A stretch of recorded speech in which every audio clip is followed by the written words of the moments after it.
course, a track which sees so many people look to think that they have what it takes. This a track which often goes as underrated in the sphere of international motorsports, but this a track which so much on a national level in the United States, right up at the top at Wisconsin, where the Green Bay Packers seem to find their home. It's all about here where we find our race. Road America tonight for the British sim racers and the TCR Sunday Cup here on Forever Sim Racing, and my goodness, is things going to be absolutely brilliant. The team's championship tied, the amateur standings mighty close, and a small lead at the top of the overall standings. But it is Jake Sperry here in the commentary booth, joined for the first time here on Forever Sim Racing by Caitlin Penny, Marco Barbanera on cameras for us, with us brilliant graphics brought to you by Force X Design,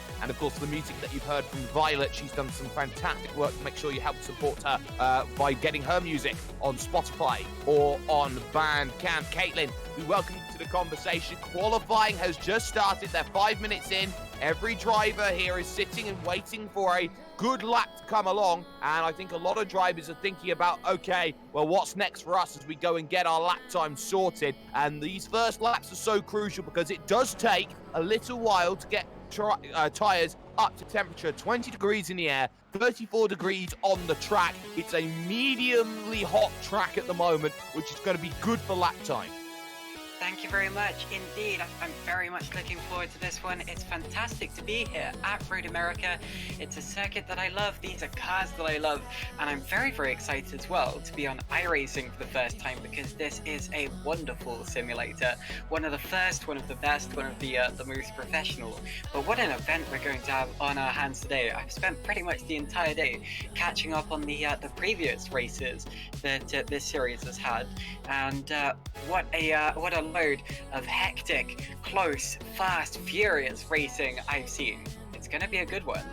You absolutely bet it's going to be a good racing action, but this qualifying has to come in first, and it's Robin Haase who is at the top of the standings at the moment, and he's got 1.3 seconds of margin at a very good lap time, so 2:20.567, very good to get those laps on the board. The Ren Sport Online driver right up there at the front, and they are all together, the three drivers there, Robin Haase, Cedric Nebelshek, and Niels Carstensen. We'll start, though, with the team's championship. This is important to keep in mind because the two teams at the moment, you've got Ren Sports Online, and then you've got the team of XV Racer, the coalition of Team XVR and V Racer.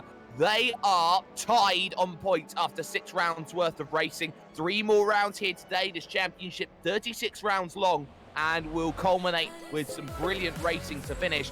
Tied at the top of the standings at the moment, Caitlin, and this is important. Best 3 cars finish, and it's worth talking about the fact that VXR Racer, they have 4 drivers, or XV Racer, sorry, I should say.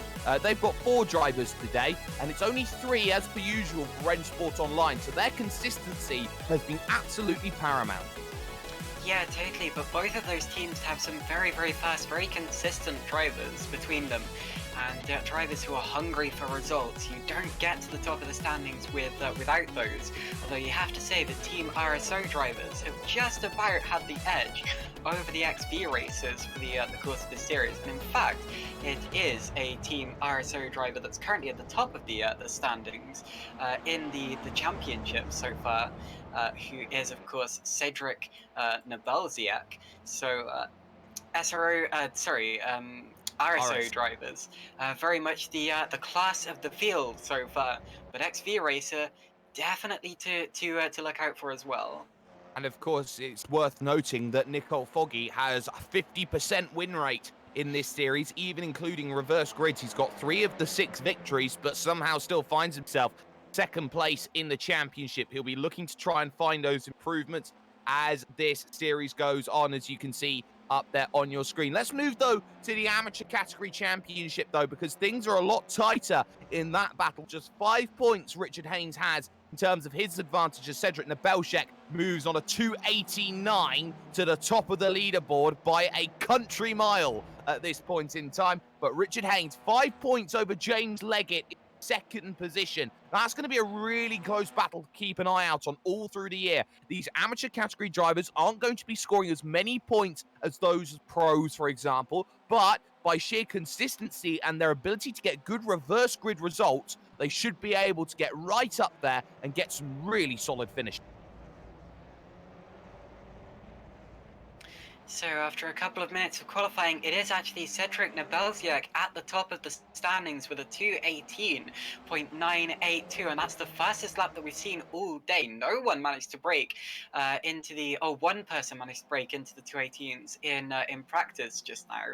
Although Cedric Nebelziak there, the first to do so in qualifying, and he's actually just binned it in the barrier, so gets it going again and returns to the circuit. Second place at the minute is Adam Hedgecock. Oh no, never mind. He's just been demoted by Richard Haynes, who goes second with a 2:20.279. So it's still a massive margin, over a second, between first and second place, and that's because none of the drivers who can achieve 2:19s have actually done so yet, apart from Cedric Nebelziak.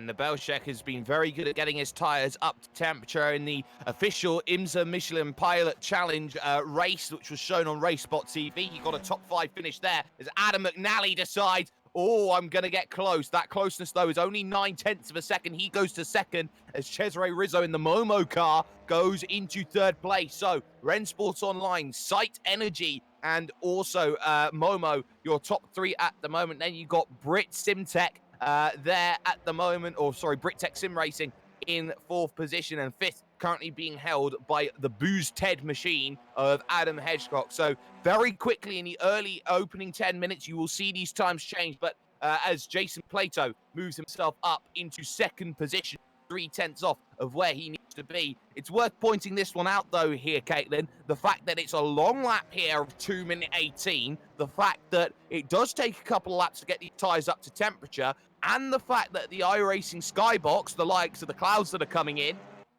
and really cooling the track down, is actually going to be changing how drivers really attack races and really attack qualifying, and when you need to go out, and at what point in time do you need to be on a good flying lap. Had a change for second there. It's the driver with the pseudonym, Jason Plato, who goes to second position ahead of Adam McNally now. But the important thing there is that there's less than 2/10 of a second between Nebelziak and Plato. So the timer, the times are beginning to come down. It seems that maybe the drivers were just struggling to get them up to get the tires up to temperature before. Shouldn't be too much of an issue in these front-wheel drive Audis. The front tires do tend to heat up pretty quickly. But anyway, Nebelziak followed by Plato as it stands. But still, it was much closer than this in practice. We had far more drivers in the 2:19s. In fact, we had pretty much, I think that's about the top 20 who had 2:19s in practice, and only 3 so far in qualifying. So I'm certainly expecting the times to continue to drop as the session continues. And maybe that could just be the case if you look at Nicole Foggy at the moment. He's trying to help his teammate out, and a lot of teammates are going to try and work together. Remember, Johnny Brandon always has a plan. Johnny Brandon always has a plan. He hasn't set a lap time yet, so his plan's got to be a much better one at the moment. They also have their teammate Plato behind him, as well as Dan Brown. So those 4 will be working hard together to get best 3 results. Foggy has been 100% in qualifying in terms of pole positions. He's been looking to try and get it more and more and more. I think he may even be 50%. I can't quite remember off the top of my head, but Foggy will get a clean lap over the line. 2:20.8 is his best so far, and he does a 2:19.1 to move up into 4th position. Johnny Brandon in the draft up to 2nd on a 2:19 flat. He was short a 1/10 of a second, and expect them to switch the drivers around in just a little bit when we head over the halfway stage in qualifying, which comes along in just a couple of minutes' time. So, Caitlin, the question I pose to you right now, we've seen a lot of drivers waiting to get those big times in, and I think a lot of drivers over a long lap struggling with the fact that they are not allowed to run over and get any instant point at any point in time. If they do, the lap is invalidated. How many people do you think are just waiting for the right time to strike and put in the lap time when it counts the most? you have to be very, very consistent in terms of where you place your car and over the course of the lap. You have to keep it within the lanes, as you see the drivers doing there, and that's going to be frustrating for them because sometimes when you're practicing, you don't know when you go over the lanes. These are very, very precise drivers, but still, it's so difficult to get it right every single time, and sometimes you can just miss by a fraction of an inch and not notice. But you can't afford to do that in qualifying, so you have to be even more precise, even more on top of your game, as always. And I can tell you from a driver's perspective, because I've been in this situation, that can be really, really tense, and it can actually make it quite difficult to give it your all over a qualifying lap. Because if you know you're gonna not gonna get many more chances, or if you know that the lap that you're on now is going to be your quickest one, it can very much discourage you from pushing the car to the limits, and as a result, you do often go slower in qualifying than in practice. So I suppose it's all about those who are more accurate win here. Well, those who are more accurate certainly find themselves to the front. Your top 10 then, as things stand, you hit the halfway stage in qualifying. Cedric Nebelshek currently leads this one by just a fraction of a tenth of a second, ahead of Johnny Brandon, Jason Plato in third, Nicole Foggy in fourth position. Adam McNally for Excite Energy rounds out the top five, followed by Cesare Rizzo, Richard Haynes, Adam Hedgecock, Steve Hefford, and Martin Sampson rounding out the top 10. You look a little bit further down for names that could prove to be really good in terms of their challenges. Keep an eye out on Dan Blake in the 127 for year one. Currently down on pit road at the moment, so he's just waiting for that track to get to a state where he'll be happy with it at the moment. But a win last time out at Silverstone, but crucially, he's now behind the AM category leader. Richard Haynes is into 8th place in qualifying. Yeah, up into 8th place as it stands at the minute. However, we have now elapsed over half of the qualifying session, so we're 16 minutes in out of the 30 minutes that these drivers are allowed. Of course, if you started your lap at the end of the session, you are allowed to finish it. It's very much like the qualifying sessions you see in real life motorsport. But I'm expecting this second half of the session to be the part where we see the quickest times being set.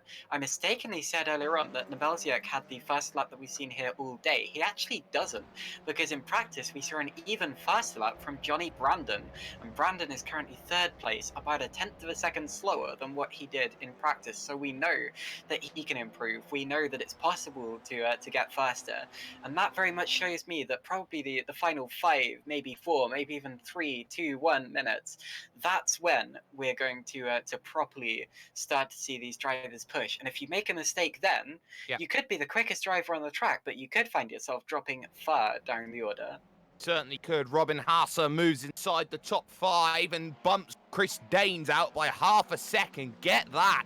So drivers who are looking to try and find out what they can do with these very, very fiddly setups, which have really been a case of an arms race, so to speak, of drivers trying to find out what's the best for them. Robin Haase in the 394 finds what he wants. He's up into 5th position ahead of Chris Danes in 6th place. Drivers to keep an eye out on who have just moved up. Ashley Beard, who is 3rd in the championship at the moment for Excite Energy, has been carrying the flag where maybe Brian Holmes has been struggling. He's now moved up to 9th place. As just like that, Nicole Foggy, championship 2nd place. The man who loves to get a win in race ones. He's 100% for race ones. He moves fractionally ahead by half a tenth of a second. The interesting thing about setups in these cars is that they're not quite as sensitive as, say, a prototype or a single seater, but it's the driver who's more sensitive, which is why you have to set it up to your liking, because you can very much feel a touring car. You can feel when it's suiting your driving style. You can feel when it isn't suiting your driver's driving style, because it's not so sensitive on things like aerodynamics, and it's not so stiff as a faster and lower racing car, and therefore it's very much down to what suits the driver, how he drives the car. and what's going to allow him to do exactly what he wants to do. So that's what they would have focused on in terms of setups, and that's what appears to be working so far for Foggy and Abelziak, and at least all of those drivers up in the top part of the field. It's worth noting there are 3 VXR or XVR races, as I continually get the acronym a little bit mixed muddled up inside of that top 4. Those top 4 are split by a tenth and a tiny little bit more, so they are absolutely on it with each other at the moment, as I believe that I just seen Niels Carstensen go up into 10th place overall. So he knocks inside the top 10 with a 220.143, 5,000 behind Adrian Hedgecock in the Booze Ted machine, who seemingly cannot find a draft partner for love nor money. Maybe the Evolution Racing Team man of Adam Bath, Apex and Evolution working together, definitely. And I think Adam Bath would definitely say this, definitely not an A team that Evolution Racing Team dash Apex are bringing out here today. Adam Bath and Andrew Woodhouse wanting to get some races under their belt. They normally find themselves in our position, Caitlin, behind the microphone. But in this series, they're racing and they have been solid. Adam Bath, the standout in terms of consistency, Woodhouse in terms of result. Yeah, doing a very good job in this series so far, and it really helps to have that kind of outside experience to analyze, to be able to analyze what other drivers are doing, because that helps you analyze yourself, your own driving style, and that's why a lot of commentators like to race, and that's also why a lot of racing drivers go into to commentary, because they have that eye for detail. But yeah, no, those guys are doing a very good job so far, and I'm sure they're going to be enjoying it out there. They certainly will be enjoying it. And of course, you have to remember there's always the old adage that those who cannot race decide that they want to commentate. So hopefully that's definitely not the case, but I know it definitely is with me. But down at the bottom of the standings at the moment, it's Michael Bingham on a 2:22.1. 2 drivers are yet to set lap times. Those are Sean Gardner and David Ayers. 43 drivers looking to take to the grid, an increase on where we were 1 week ago. Some debutants do include those in 37th and 38th, one being Scott Malcolm, the other one being Benjamin Mears, who isn't on track at the moment. So a few drivers looking to get themselves improvements. Some improvements include Julian Janovsky, the Bulgarian, moving himself into 12th place overall. 12th place for Janowski so far. He's just behind Ashley Beard, less than a tenth of a second behind him. But closer to him is Richard Haynes behind, who I think is trying to improve on this lap. He's got a little bit of traffic in front and behind of him, which may be distracting him and disrupting a little bit. I'd say those are teammates. Those are his teammates. Okay, so those will be. I think that's probably going to be for Slipstream down the back straight, which may help. Richard Haynes has actually been going really well here so far today. He was one of the quickest drivers in practice, despite being registered as an AM driver. So Richard Haynes is a competitor who we know is going to go well here, and he'll know that this may well be his best chance of points and significant results throughout this whole season.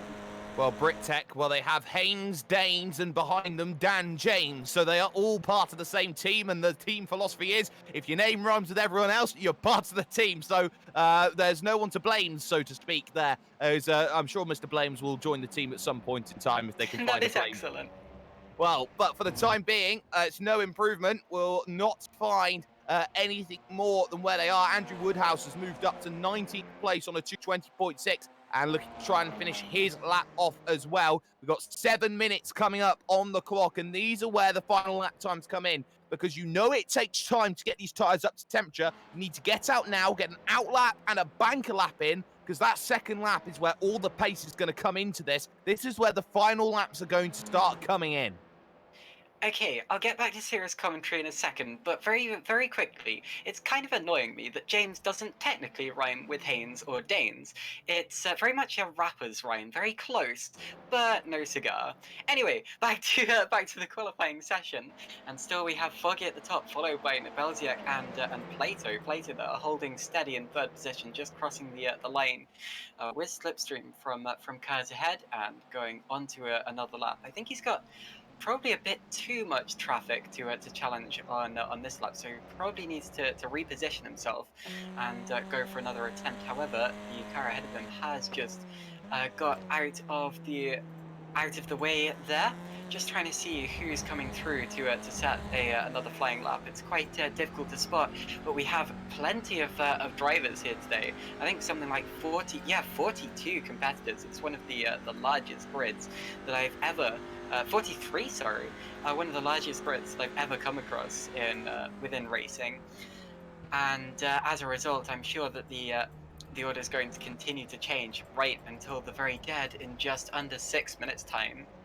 Carl Hardy in the 875 will get his result clothing car over to the line. Member of the work guard, so to speak. So over the line he goes, and he remains in 34th place. So no improvements that time for Carl Hardy, going onto a flying lap at the moment. But who is going to find some good improvements in time? Cesare Rizzo will not find that improvement, stays on a 220 flat, but a 220.8 was not a good enough improvement that time. They're being helmed, this Momo train, by Steve Hefford. Behind that, Jamie Ayres looking to try and get through. Number 46 always says that you've got a chance. 46 is now one of the most famous numbers in all of motorsport, and Jamie Ayres has to go out there and improve. Currently scored in 17th right now because drivers such as Carstensen, Hefford, Sampson, they've all managed to improve and go up. And in fact, Janowski has found improvements and gone up to 9th place overall. So for an AM category driver, AM category has just become really, really interesting. Janowski is highest AM in 9th. Highest am in 9th. However, we saw that Richard Haynes was even faster than that earlier in practice, and I'm still expecting Haynes to deliver a flyer in the late stages of the session. I suppose this just shows how important consistency is, because you need to be able to deliver that lap right when you're asked of it, which of course is in qualifying. You don't get any points for practice, and it doesn't directly influence your starting position. I'm very interested by the fact that Foggy's at the top, because he was nowhere near as quick as that in practice. So it really shows that qualifying is the session that counts. But I am still expecting more from Haynes and many more drivers in this order as well. Daniel Brown is another driver, currently in 22nd place, but we know that he's capable of 219s because he did one in practice. Wouter van Essen also did a 219, as did John Roberts and Craig Harris in all of that as well. None of those anywhere near their potential lap times just yet. Well, you definitely need a drafting partner around this track, and what's worth noting is that this track is very well rubbered in at this point in time. That's going to mean that these lap times are going to be a little bit more difficult to come by the longer that these qualifying sessions go, and they are always half an hour, and especially around a long track like these, 40 vehicles pounding down on the asphalt, always going to be difficult late on to find the lap times, gain improvements. Jamie Ayres finds his, though. He moves up to 13th place overall, and I don't think he'll have enough time to go out there and get another lap done as he abandons his. Rizzo runs off wide in front of him as well. So Ayres will go no higher than 13th, I don't think, unless he goes around and says, I can do one more lap. So this is where everybody is looking for the final chances to get those lap times in. For the time being anyway, Nicole Foggy still fractionally ahead of Nabel Sheikh, Plato third, Brandon fourth, and Haasa in fifth, and two separate trains, and crucially, it's the RSO train that's ahead first. They will set their lap times, and they will have one more go around just about to get themselves over. The thing, though, for the XVR racer is going to be the fact that they will only have one flying lap to get this correct. They are out of time in terms of getting two in, because there is only 2 minutes 10 on the clock. Here comes Plato to finish another lap with a good slipstream down the straight. I'm not sure quite how quick this lap's looking so far, although I'm going to watch him across the line, because he's definitely got a good dose of slipstream, and he doesn't improve on that lap. Other drivers on track, well, actually pretty much everyone is on track now. They know that this is their last opportunity to improve on times. We do have an improvement further back there. Someone just jumped up a couple of a couple of places in all of that, around about the 20th position in the order. Although up front, it's looking very, very stationary with just a minute and a half to go. And that minute and a half will be so vital. Crucially, Nebelshek is not getting drafted. He's trying to put Haase in and amongst the likes of Plato and Brandon and to get him further forward. Robin Haase was just 1.1 seconds off on his opening lap. And let's not forget that these drivers will get another shot at it when they cross the line as they head through the kink, which is the most fantastic and enthralling corner on this track, heading through the Kettle Bottoms all the way to Canada Corner, which is one of the prime overtaking opportunities out here on track, and a lot of dirt being thrown up. Of course, that IRC dynamic track does put all the dirt and grass particles on that surface and makes life a little bit tougher with grip to go through that section, through Bill Mitchell Bend, and now the final corner comes along for Nebelshek and Haase as they have half a minute left on the clock. They will be able to go for one more lap after this. We'll see what the 394 can do in terms of improvement as Richard Haynes has gone up to 8th place and now is leading amateur once again, 2:19.899, sorry. Haase crosses the line, 2:19.275, got time, but not position. Keep that in mind, as I believe Wouter van Essen has moved up in the optical car into 15th position. He is the leading optical car, and he has done brilliantly there to get a top 15 at this point in time. But that, of course, can all change as the checkered flag has come out for a lot of drivers here looking to try and finish those times up overall. Likes of Nicole Foggy and Dan Brown are on lap, so we'll see what the leader is going to be capable of doing. Can he improve his time? It doesn't look likely without any tow, and across the line he goes, trying to help out Dan Brown as much as possible. He's down in 24th. Dan Brown gets a 2:19.2 underway. He moves up to 6th place, and that was brilliant work to get as many bodies up inside that top 10 as they possibly could have done. But across the line, Kip Stevens, the ever enigmatic Kip Stevens, in 25th overall. Ashley Beard could not find improvement either over the course of his lap, so that would be a disappointing qualifying by Excite standards, despite the fact that they do have Adam McNally inside of the top 10. Booze Ted and the Brit Simtech cars are both still going at it, though. Keep an eye on John Roberts, James Leggett, who's second in the AM category championship at the moment, Richard Haynes, Chris Daines, and Dan James, who are all there trying to set some lap times. But Booze Ted really being, I would say, used at this stage by the Brit Simtech boys. They're both trying to get over the line as quick as possible, and the gentleman, John Roberts, is not going to find much more improvements when he doesn't have the draft, as he makes a small correction heading into the final corner. Off and away you go, Rich Haynes. You will not go any quicker. He will not find any more improvements. Can Chris Daines, though, in 7th position? He's on a 2:19.8, so it's very much top 6 and the rest of the field at the moment around this track. We'll see. John Roberts doesn't set a lap. James Leggett does a 2:29 and does not improve. But crucially enough, Chris Daines does a 2:19.6, so he does improve his time and makes the gap a little bit more manageable overall. So the final two drivers, or the final couple, we've got Haase and Carstensen here over this very long lap, looking to come over the line and see what they've got as Carstensen crosses it with a 2:20.2. That's not good enough in the end to find some improvements. But with everyone over the line, this is how the grid will stack up for the opening race here, round 7 of the championship at Road America. Nicole Foggy then gets pole position in the number 66 XV Racer car as he gets a 2:18.921 ahead of his title rival Cedric Nebelshek in 2nd position. Jason Plato starts from 3rd with Johnny Brandon in 4th. Robin Haase will go on the 3rd row with Dan Brown, which means that the top 6 positions are all RSO and XV Racer. 7th position will go to Chris Daines and Adam McNally in 8th. Your amateur category leader, Richard Haynes, starts this one from 9th place as Cesare Rizzo rounds out the top 10 for Momo. Julian Janowski is 11th place, followed by Adam Hedgehog and Niels Carstensen. Ashley Beard is following them in the 95 car, and then it's Jamie Ayres, Wouter van Essen, Steve Hefford, Martin M.J. Sampson, Craig Harris, and Dan Blake. 21st position, and we'll go to Robert Lundgren as Andrew Woodhouse. Woody Too Goody in 22nd with James Leggett, 23rd with Lee Deemer, who's 3rd in the AM category championship. who excites energy there. Kip Stevens, ever enigmatic in 25th, and he's got Adam Bath alongside him with the gentleman John Roberts and Daniel James, no relation to the Manchester United midfielder, in 28th. Carl Jackalette and Joe Mitchell make 30.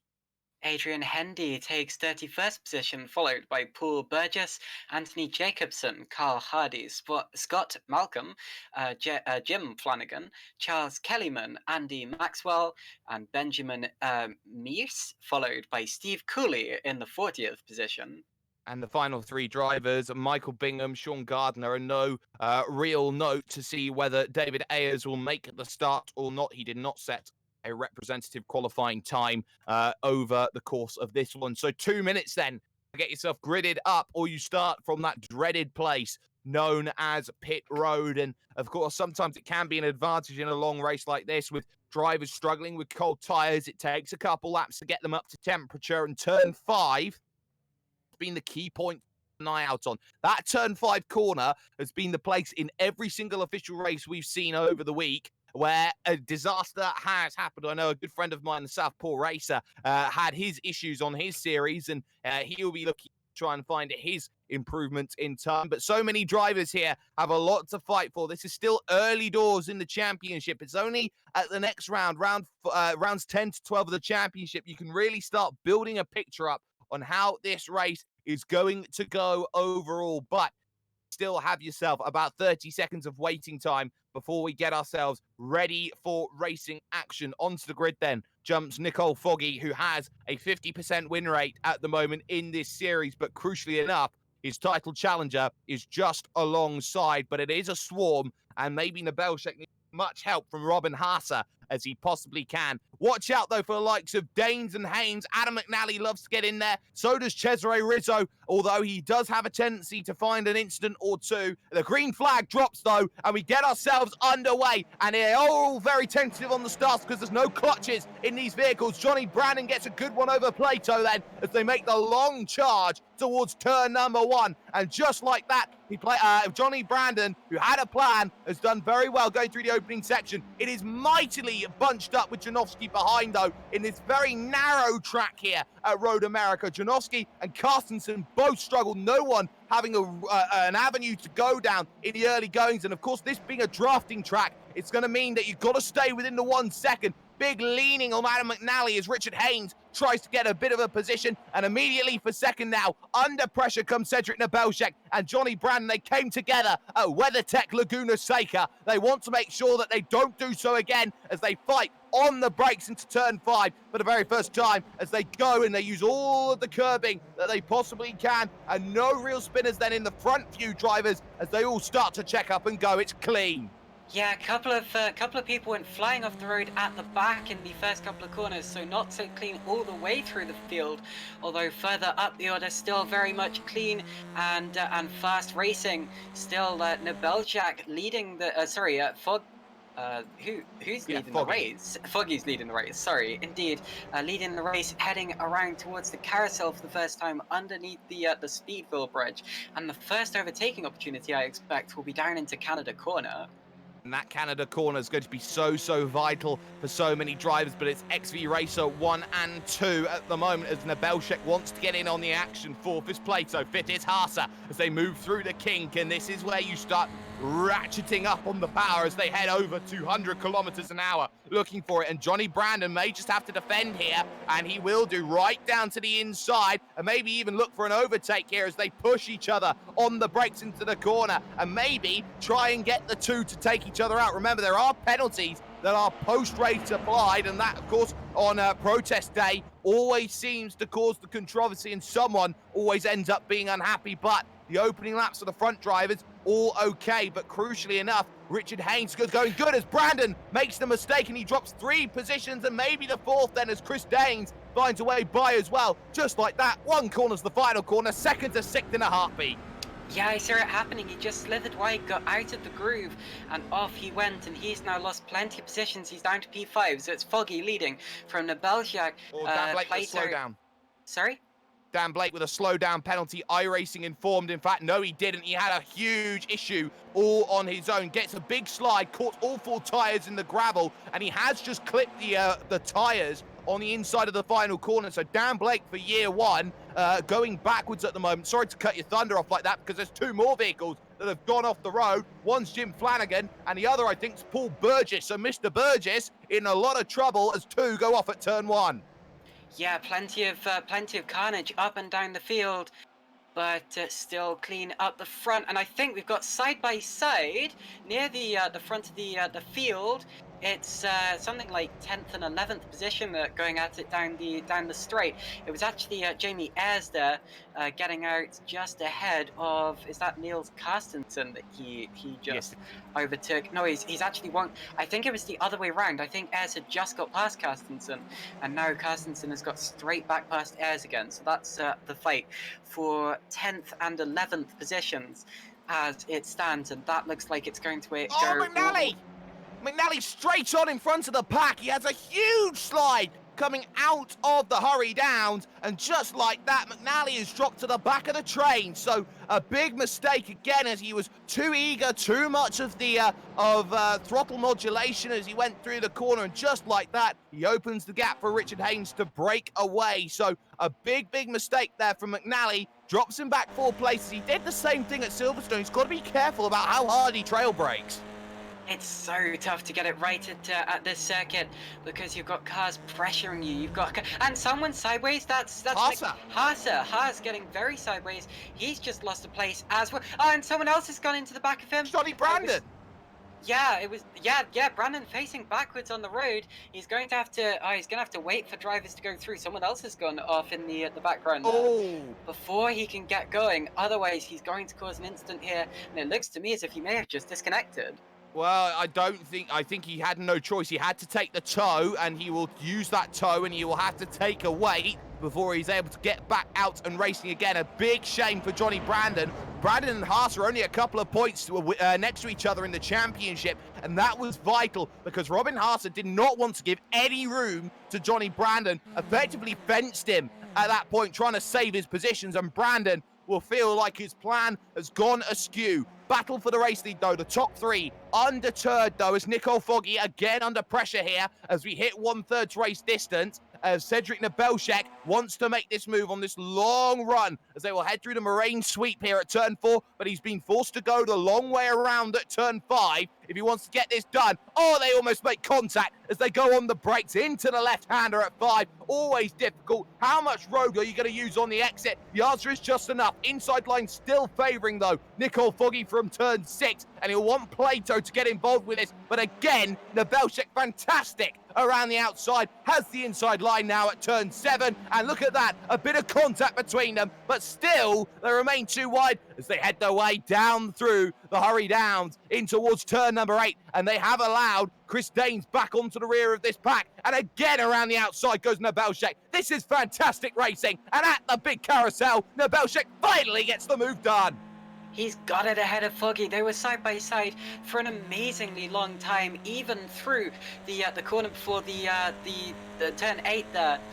And now they've allowed Jason Plato and Chris Danes to get right onto the tail of them. Plato thought they were going to go side by side through the carousel as well, and wanted to get up the inside. And I reckon actually that Foggy lifted off to avoid that from happening. He knew that the place had to be conceded. He knew that if he tried to hold it on, he was just going to come under more attack from Plato.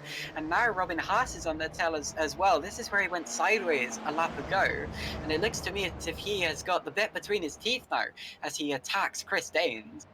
He wants to attack Chris Danes, and attack hard he will at this point in time. So Chris Danes just there in 4th position, just a little bit back at the pack at the moment. Doesn't have the same inherent pace, but of course he is within that 1 second draft, and he's using that to his advantage, as I believe Haase has a slowdown, and that is going to cost him the second. That's going to struggle. Foggy, though, will come straight back in the battle for the race lead here, as Nebelshek now gets himself under pressure, and can he hold it at turn 1? He lifts earlier and lets him go through that section, trying to get up and under through the kink of 2 into turn 3, and once again he will look to try and re-inherit this race lead, and these two absolutely going at it. The 2 title challengers absolutely dead even between them. And look at this from the draft. Plato might want to try bunt drafting here if he wants to help out Nicole Foggy, and I think he might as well try, and he will do. And the Belshek here is very much on his own on the outside if he wants to get this move done. Could be Freight Train. You've got to leave the room there on that inside. Plato very much lifts out of it early there. Nebelshek, it's a take two that we're going to see. And can he go four corners side by side again? That's proper pack racing there. It's almost like a NASCAR race with bump drafting and everything, and it looks like it might be about to work for Nicole Foggy there. Cedric Nebelshak did this contact, and Foggy gets tipped sideways. Foggy's going to lose a lot of ground. Here comes Plato. He did a great job to keep it on the road. He's going to lose a lot of time from that, and maybe Danes will even be able to get alongside him as well as they go into the carousel, because Foggy is on the wrong side of the road now. I was going to say it was an excellent undercut switchback maneuver from Nebelshak, but it happened a corner too soon for him, and he had to really fight to keep alongside him as they headed onto the long straight. But it's really worked from there, and Foggy now has a massive job to keep Plato and Danes behind him. Yes, and he's got to stay with Nebelshek. He's got to stay within a second. Nebelshek is reveling at the fact that they were making contact with each other. Keep an eye on the AM category at the moment, though, because Richard Haynes is fighting Adam McNally again. This time, though, they're going at it a little bit further down. McNally's there in 8th place at the moment, but 9th is Richard Haynes, and he was up in 6th place, so he's dropped 2 positions over the course of this lap. That's not been ideal in terms of the battling that they've been looking at. The mid to late packs are all a couple of drivers fighting with each other. Robert Lundgren and Adam Barth going at it down for 23rd and 24th. There's around the outside. Adam Barth thinks about going, now starting to let Benjamin Mears into the conversation. Oh, you can't go and make that move, Adam. Oh, Lord, indeed, he'll probably say in his vehicle, and he's just got away with that one as he goes forward. But my goodness, it feels already like an amazing race, and we've still got 5 minutes worth of it and 3 laps remaining. This is a proper 5-car fight for the lead of the race, and they're just about to head again along the straight down towards the official turn 5. It's known as the Moraine Sweep, and this is where it might be about to kick off all over again. And Foggy is actually right on the back of Nebelshek again, so Nebelshek has not been able to get away anywhere near as much as he would have wanted to. Foggy's going to go to the right-hand side through what is officially turn 4, down towards turn 5 now, and he's going to try to hold around the outside. He's in a front-wheel drive car, so he's got a lot of traction on the wider and faster stretch of tarmac. Nebelshak's going to have the inside line for the next corner. This is where they came together a lap ago, and Foggy's just got to stick with him until the next opportunity. And it could be right now, because Nebelshek's defending it up into turn 8. Foggy looks to the outside to try and get the move done. Oh, big netco contact between the two. Plato will be happy. He skips away and scampers into the race lead. Danes into second. Haase up into 3rd place. A huge bit of netco contact between the 2 championship leaders, and it drops them the podium between the pair. And it's all changed in the top 3. The top 3 are completely different to how they were at the start of the lap. And Plato would have thought that Christmas has come early, seeing that happening just ahead of him. Danes and Haase following closely as they go down towards Canada Corner. And actually, here comes Haase now, taking a look on the outside of Danes. Danes saw him coming and defended the inside line, said that he's going to have to go the long way round and very nearly onto the gravel and the grass. I was worried that Danes wasn't going to see him in time. There wasn't going to see that just how close they were to the edge of the circuit. Does see it, thankfully enough, but that could have played right back into the hands of Nebelshak and Foggy here. And incidentally, Nebelshak has stayed ahead of Foggy and all of that too. Yes, he has, in 4th position. So 2 Rennsport cars, 3rd and 4th. They've got to work together. Haase's got to start freight training right now, and Danes moves to the inside to try and cover the move. He's thinking too much of defending here. The gap's half a second now in the front of the field for Jason Plato to hold as his own as they get on the brakes into the opening corner. Again, Chris Danes holding that inside line, but Haase trying to pick a pocket like he's in Oliver Twist, and he can't quite get there at the moment. So he's still thinking, still hoping that there's time. There's 2 laps, and that's a huge send down to the inside. He says, sir, out of the way. We're all coming through. Dan Brown now finds a way inside the top 5, and just like that, they may have just lost Plato. Tried to pick a pocket, but there was no pocket there, so he just made one of his own. Whatever the case, he is now through into second position in all of that, and now defending from the Belgian, who is up into the top 3 again alongside Foggy. It's looking very much like it did a lap ago, just for lower positions in the order. Now Belgian knows that he can still very much take a top 3, a top 2, maybe even a win here. He just needs to keep fighting, keep holding off Foggy, keep attacking the 2 cars ahead of him towards the end of this race. But time is up, and this is the final lap.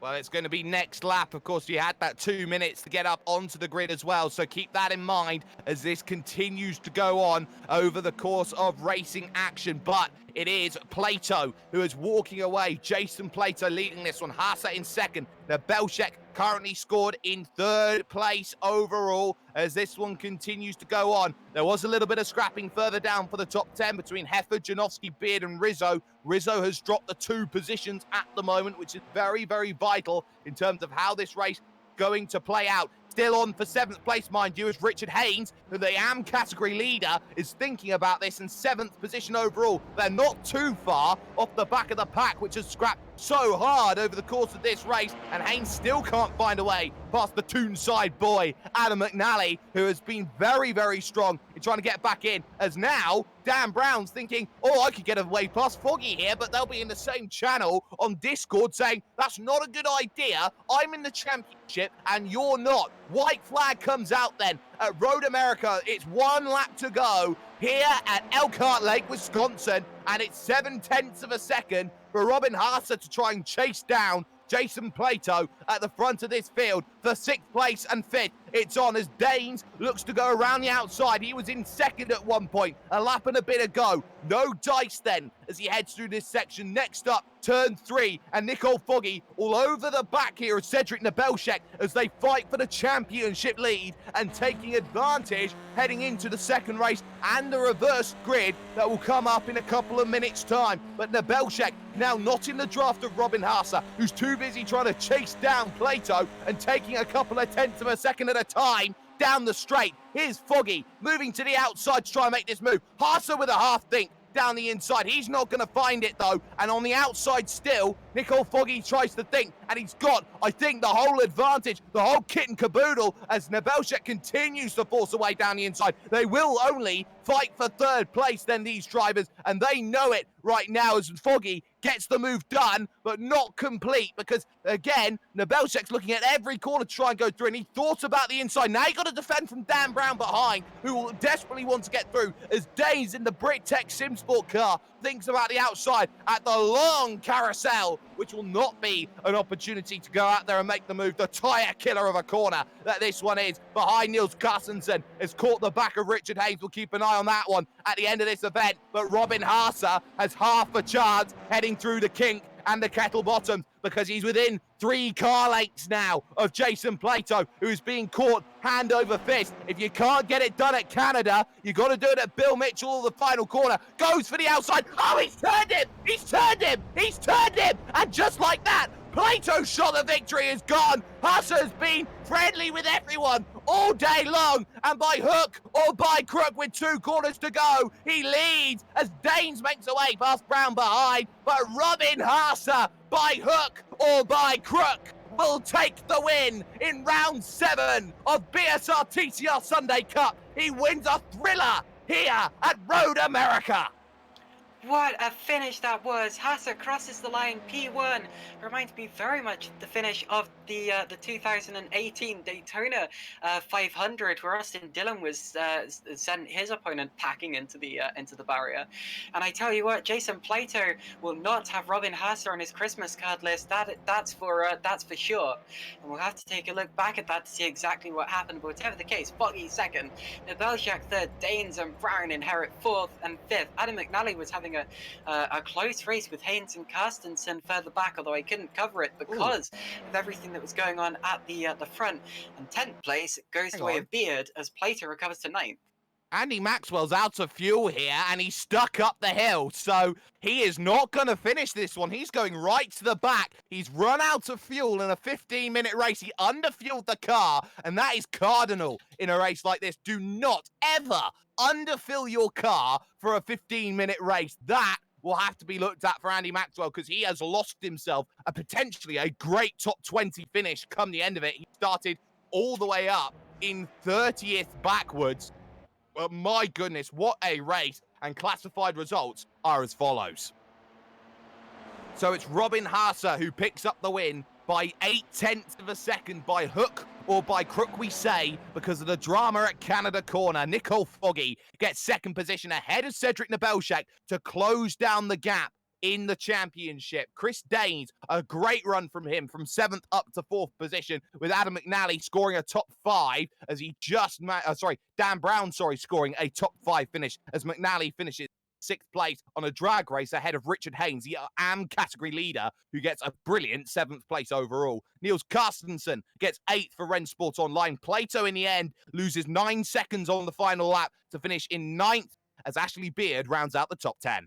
11th place once again was Julian Janowski, so he qualified 11th and finished 11th, but a lot happened in between then and now. Steve Hefford was 12th, followed by Craig Harris, Cesare Rizzo, James Leggett, Andrew Woodhouse, Dan Blake, Carl Jackalette, Adam Barth, and Lee Dreamer finished P20.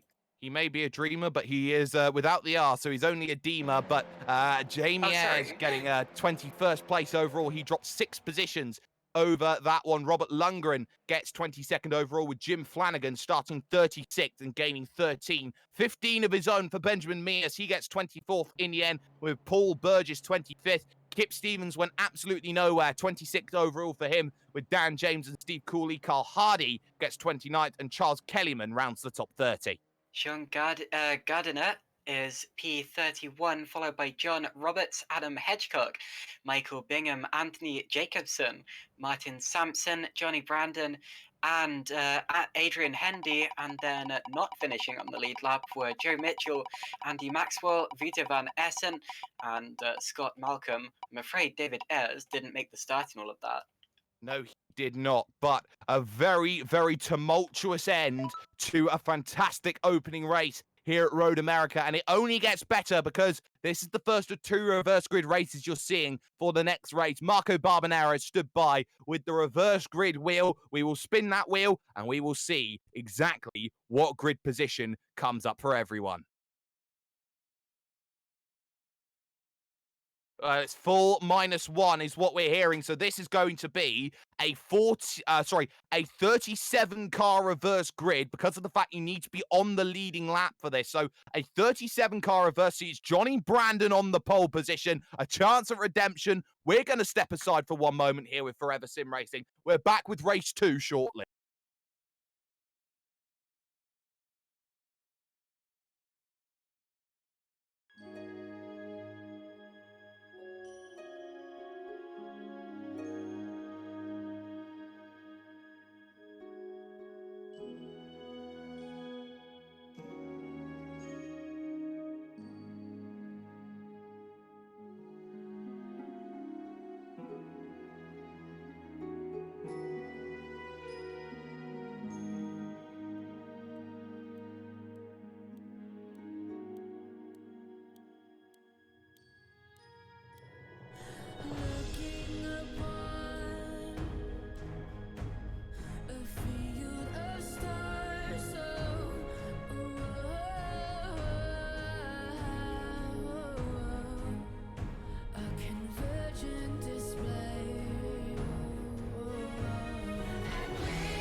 Welcome back, ladies and gentlemen, to the British Sim Racers TCR Sunday Cup here on Forever Sim Racing, here from the land of the Green Bay Packers. We're here at Road America for racing action. Once again, Jake Sperry, Caitlin Penny, Marco Barbanera on cameras for us. But what a massive race one that we were able to see. Race 2, always going to be difficult. And once again, just like it was last week, just like it was the week before, it's a big reverse grid to open out proceedings. And that's going to mean that it's going to be very, very tough for drivers to get themselves going. A little shorter this practice than it was a couple of weeks ago. They've got an extra 5 minutes less to work with, which means we go to the gridding in just a minute's time. But Caitlin, we need to talk about that opening race because Canada Corner has just become the most contested race in Sunday Cup history. Yeah, totally. And I have to speak in Hazard's defense because I made it sound like it was totally his fault the first time around. Looking back at the replay, I think he held his line. So I'm just gonna say that in his defense. Not trying to push and blame to Plato or anything. It was just an unfortunate final lap incident. But I don't really think you can blame Hazard in that one either. So by hook or by crook, I'd say it was more fair and square for Hazard there. And now, of course, we have a humongous reverse grid of 40 cars. So those drivers who were so strong in race 1 are going to have to fight their way through from the back to make this fascinating race 2. We are going to step aside because we have an aborted start here at Road America. We have an aborted start. We're going to step aside for a moment. We'll be back with race 2 shortly.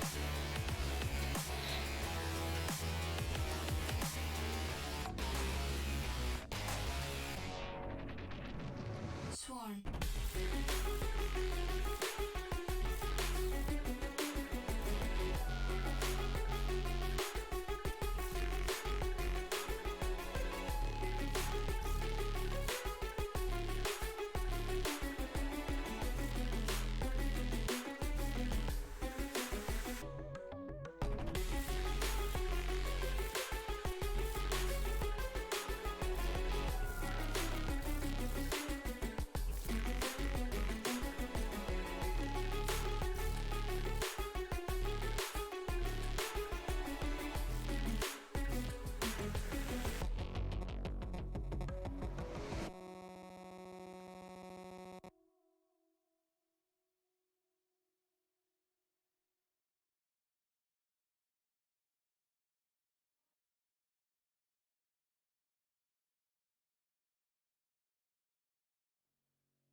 Welcome back, ladies and gentlemen, once again to the British Sim Racers TCR Sunday Cup. We had an aborted start of race number 2. We do apologise for that, but we have to make sure that everything is absolutely spotless before we get ourselves going underway for the next lot of action. Jake Sperry, Caitlin Penny, and Marco Barbanera here on the cameras for us, but an aborted start does just bring, I think, a couple of differences for a couple of drivers here, Caitlin. You'll get some drivers who like it, have a chance to settle down their nerves. They're not anxious at all going into that race. For other people, those anxiety nerves will rise because they'll have to go through the same procedure a second time. You've got to be patient as a driver. Personally, I think I'd enjoy the break. I actually don't tend to go out for warm up sessions between different races because it gives me a chance to just kind of reset myself, calm down, have a little rest, and yeah. So for me, I think this would be an ideal situation if I was racing, but there are some less patient drivers out there who will be getting a little bit bubbly, a little bit fizzy at this point in time, and really they just need to concentrate now on calming their nerves. However, there is a reason why you would go out for a warm up session like this one, and that is to feel how your car is going to feel at the start of the second race, because of course they're going to be filling their fuel up to the brim again, or at least, well, not to the brim, but to the amount that is needed to complete a 15-minute race. They're going to be on fresher and colder tires, and they may want to just go out for a couple of laps to feel how it's going to handle at the very start of the race. They certainly will. Track temperature, though, has gone up slightly by 3 degrees to 37 degrees overall, but the air temp has dropped a couple down to just 20 degrees. Winds coming in from the north to say lazy 3 kilometers an hour with a 55% rising humidity temperature overall. Here in sim time, though, is about 2:30 in the afternoon, and that's one of the cool things with iRacing's day-to-night transitions, which have come in over the last year and a half or so, is the fact that they have been able to really change the way that races, especially long races, are done. In a series like this, you will find that the difference in terms of times, you can have a morning race, a noon race, and a night race, and especially towards the evening, towards the night race, you will start to see the lights come on in terms of the headlamps. But on top of that, it really has transformed the way that 24-hour races are very much run on the iRacing service. So make sure you keep an eye out for any World Tour events that will come up on the iRacing Esports Network. But 10 minutes of practice up then as we get our second attempt going at a race here at Road America. It will be a very, very quick gridding process, only the 1 minute. So I will take you through the entirety of the gridding process for this second race of the day, and it will be as follows. Andy Maxwell will be on pole position after running out of fuel. Joe Mitchell will start alongside him on the front row. Then it's Adrian Hendy and Johnny Brandon, who struggled in the opening race. Martin Sampson and Anthony Jacobson on row 3. Row 4 sees Michael Bingham and Adam Hedgecock. Then it's John Roberts and Sean Gardner on row 5. Row 6 is Charles Kellyman and Carl Hardy. Steve Cooley followed by Dan James. Then you got Kip Stevens and Paul Burgess, Benjamin Mears and Jim Flanagan. Robert Lundgren and Jamie Ayres make the top 20 with Lee Deemer and Adam Barr 21st and 22nd. From there, you got Jackalette, Blake, Woodhouse, Leggett, Rizzo, Harris, Hefford, Janowski, Beard, Plato, Carstensen, Haynes, McNally, Brown, Danes, Nebelshek, Foggy, your winner, Robin Haase, and then Van Essen and Scott Malcolm. So, gridding process, pretty much all but there. The final driver's there as the green flag goes and 15 minutes go, and Maxwell is so slow. They're all so slow. They're going to check up. Brandon with nowhere to go. The year one car's going to go straight through with big issues. They're going to go 3-4 wide on the start. A big technical disconnect. They're really hurting off the start of the year one machine. No, it's back. It's in the lead. Adrian Hendy has blinked his way to the front. Johnny Brandon in second, and bang! There's the contact. 3-4 into the gravel. Hedgecock's one of them. A spin for Hardy in the middle of the track, and the big ones happen at Road America. I can't keep up with what's going on. There's so many cars bouncing across the track. Johnny Brandon's got through it all. Sampson off, Hendy's off. There's and the leader, Andy Maxwell, who got away slowly, the pole sitter rather, is off the road as well. I've genuinely got no idea what order everyone's in at this point in time. We'll have to update you at the end of the first lap, but it's carnage here with the British sim racers. It certainly is carnage, but for my money, I believe it's Johnny Brandon who leads this race with Adrian Hendy right back in the pack now. He got caught up in everything, and there's more dramas as one driver is in the fence, and that's Dan James, who's there in the fence at turn 5. We were expecting a big one. We weren't expecting it this early into the second race, so the big wreck happens. Brandon is absolutely clear. Sampson in second. Kellyman up to third. He started 11th on the grid. He's up to third. Joe Mitchell's still in fourth. Jim Flanagan, who started 18th, is now into 5th place. And it's Jamie Ayres, who started 20th on the grid, now up into 6th position, effectively days of thundering his way through the field. Nabelshek survived and got through all of it, as did Nicole Foggy, but this is going to be crucial here for positions to try and chase down. Eyes on Ayres, though, in the battle for 5th place. Jim Flanagan under so much pressure. There's more drivers in the gravel further back. I can barely believe what I'm seeing here. This is an absolutely horrendous first lap of the race. I believe that Lee Dima may have been one of the drivers to go off there, but I really can't keep up with what I'm seeing. And again, we're going to discover a lot when we take a look at the full order at the end of this opening lap of the race. But that someone else is off into the gravel as well. I'd say it's. I believe you're looking at Benjamin Mears there, going into the gravel there, running a bit wide. Cold tyres on lap 1, never really helpful, and he'll be under pressure now from Steve Hefford and Cedric Nabelshek, who's managed to do well. So Johnny Brandon leads this one overall then in the field, and his lead is massive, 3.5 seconds after the opening lap. Carl over Martin Sampson, Charles Kellyman there in third, and now for fourth, because Jamie Ayres is trying to run the gauntlet, get past Joe Mitchell, but Mitchell not having it at the moment as he tries to go through and tries to save his optical car in this battle and try and keep himself in contention. So the top 5, as you look from 6th position, Flanagan, Bath, Jacobson, Stevens, and Jacqueline. And Stevens now looking for the move on Anthony Jacobson. Try and move his Automet car going through the man from Bermuda. Either that or he wears Bermuda shorts. We don't know. He's that enigmatic. He's going to try and get himself around the outside here through the Moraine Sweet turn 5. Carl Jacqueline thinking about his year 1 car and a chance to go through. Dramas on the inside. Those that go 3 wide. Adam Bath going all shades of sideways as that was Flanagan and Mitchell going at it, as well as Sampson and Kellyman. For 2nd position, they come together. Sampson's going to struggle. Ayres now up into the podium. Yes, Sampson running through the grass. He's going to drop down to 5th or maybe even 6th position here. 7th maybe. Someone. Oh, and someone else goes off going to trying to pass him. Is that Jamie Ayres? No, it's Ayres Jacobson. Got through. It's Jacobson. And on the first lap of the race, Jamie Ayres made up 15 positions. He's now made up a 16th position.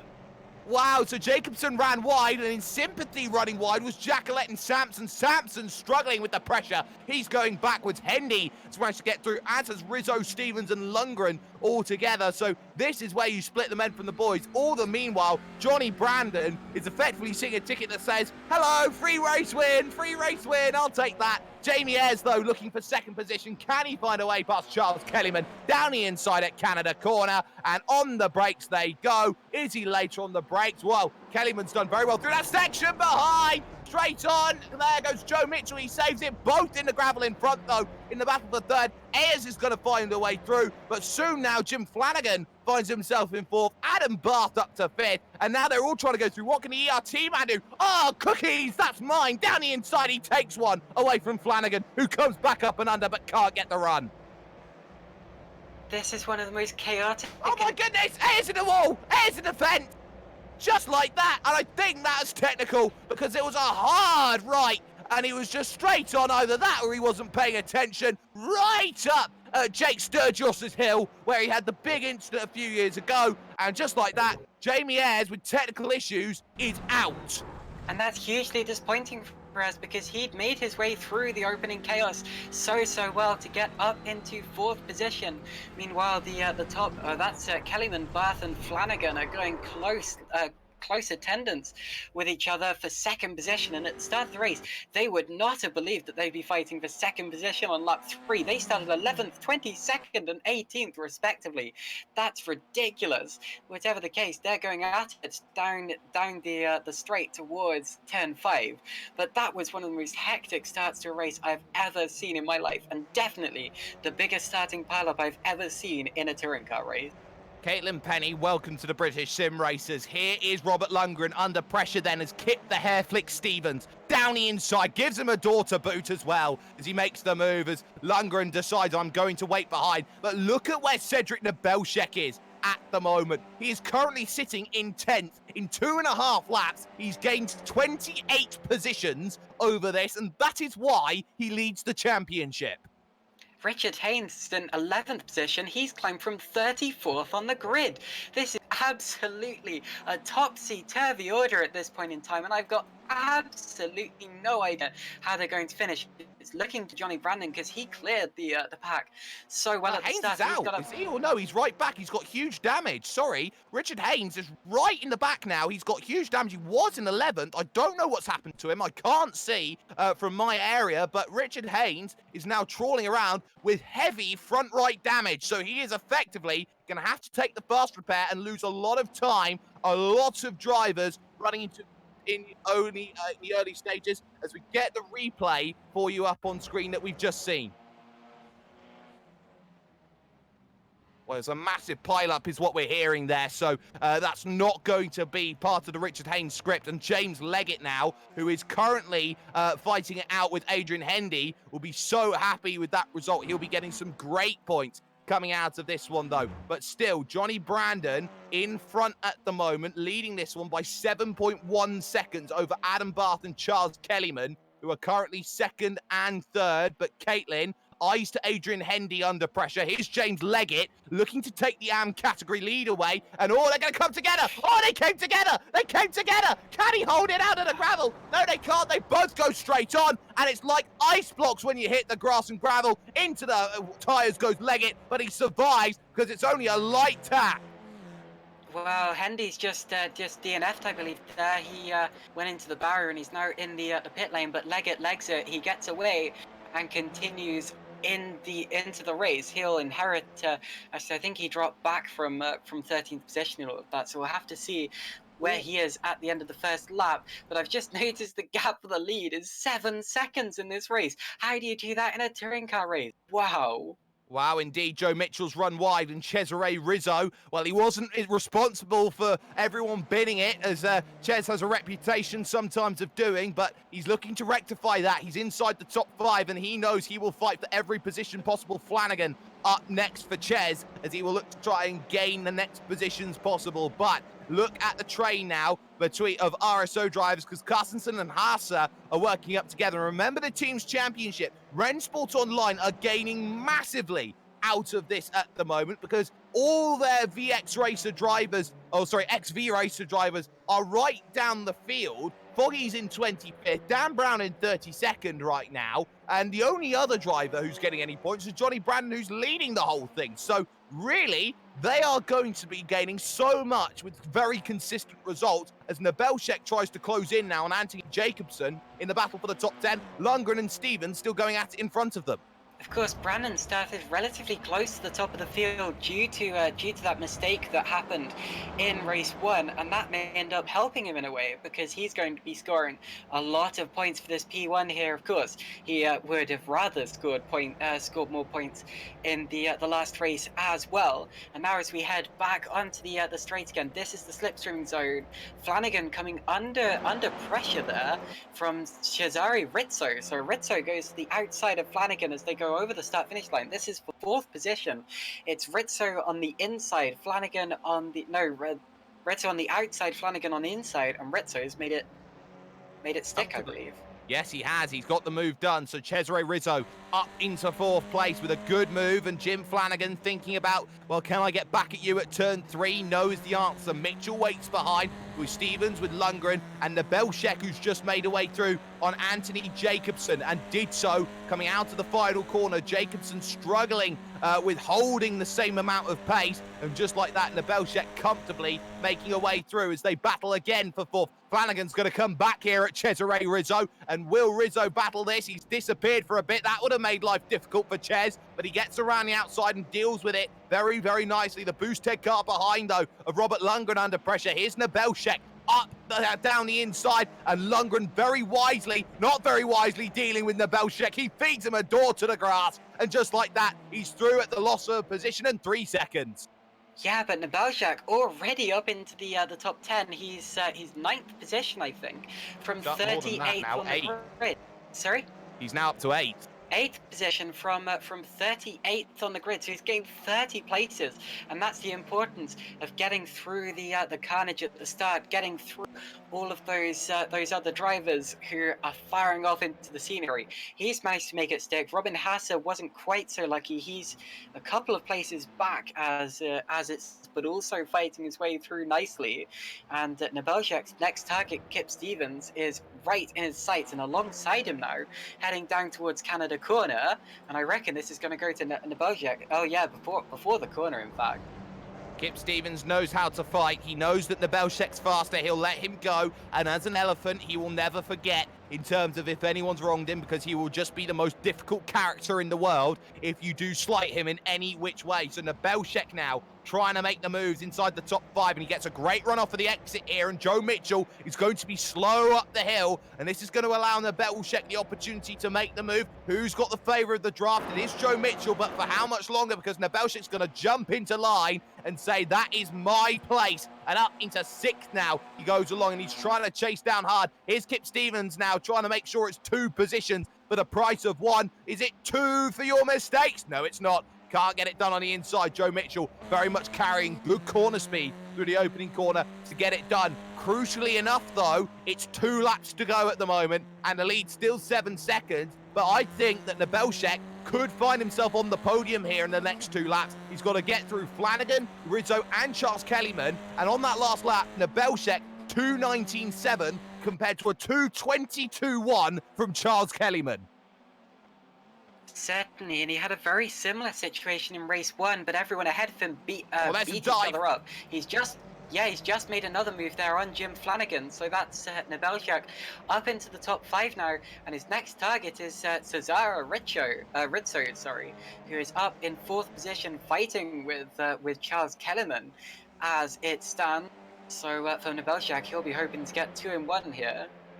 He certainly will, and Cesare Rizzo, though, is closing in to 1.1 seconds out of Charles Kellyman on that last lap. So Kellyman's going to have to defend hard for this podium over the course of the final lap. Adam Barth is comfortable in the Evolution Racing Team car. Team boss Brenton O'Brien will be a little bit happy that he's got a car up in the top 2. Got Johnny Brandon, though, leading this field and comfortably leading it. Here goes. Oh, look at the kink. You never go too wide at the kink. It always ends in disaster if you try it. Nebelshek knew better, and now we'll get the run through the kettle bottoms all the way to Canada corner, and you might have to search for a move somewhere in Canada. He dives down to the inside, and just like that, up into 4th position he goes. So a good move then from Cedric Nebelshek to get what he wanted complete. Behind, Kip Stevens is still stuck with Joe Mitchell, and no dice then in terms of making the move. He can't find it, but the white flag then will come out for Johnny Brandon,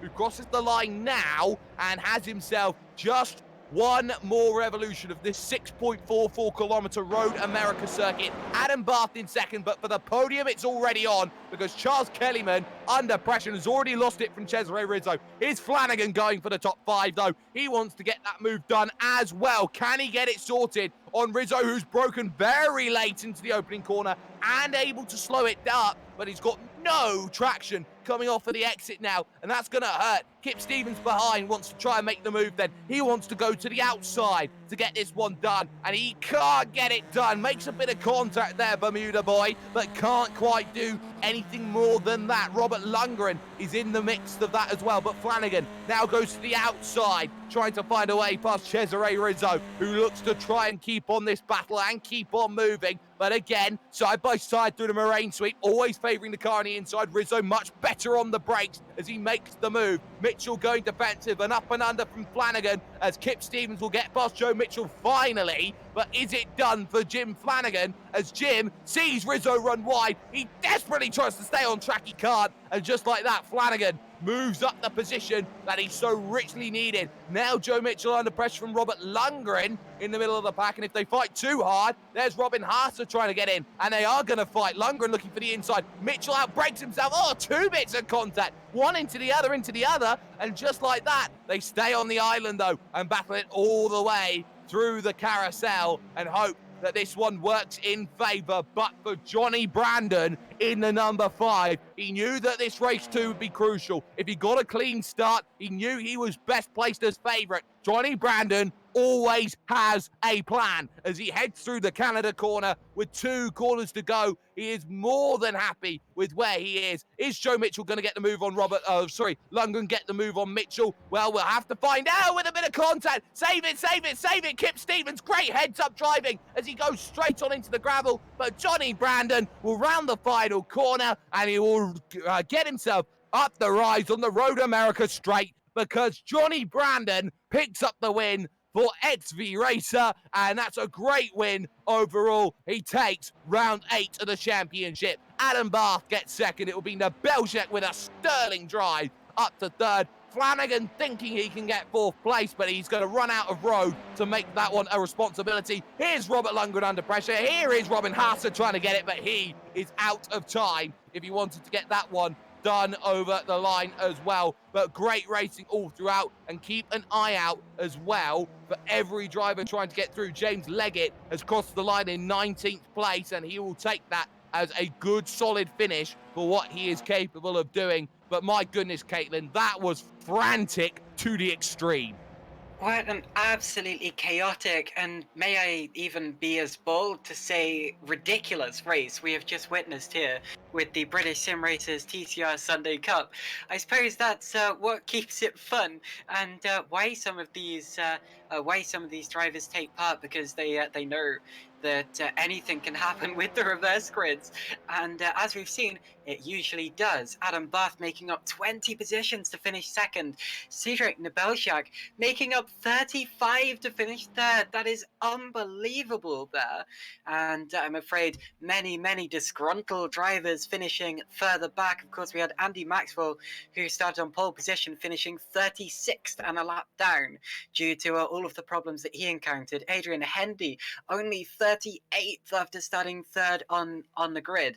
So disappointment for some drivers, but what a fantastic race that was from Cedric Nebelsiak, and he's going to be taking away a lot of points from this round so far.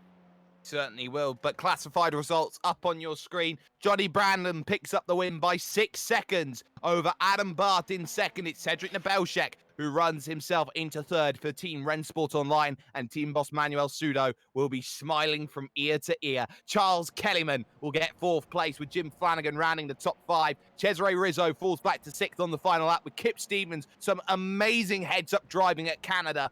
Stay in 7th. Robert Lundgren gets 8th and just edges out Robin Haase in 9th place. Chris Dane rounds out the top 10. Sorry, and 11th position was Niels Carstensen, followed by Anthony Jacobson, Steve Hefford, Joe Mitchell, Jason Plato, Adam Hedgecock, Julian Janowski, John Roberts, James Leggett, and Martin Sampson.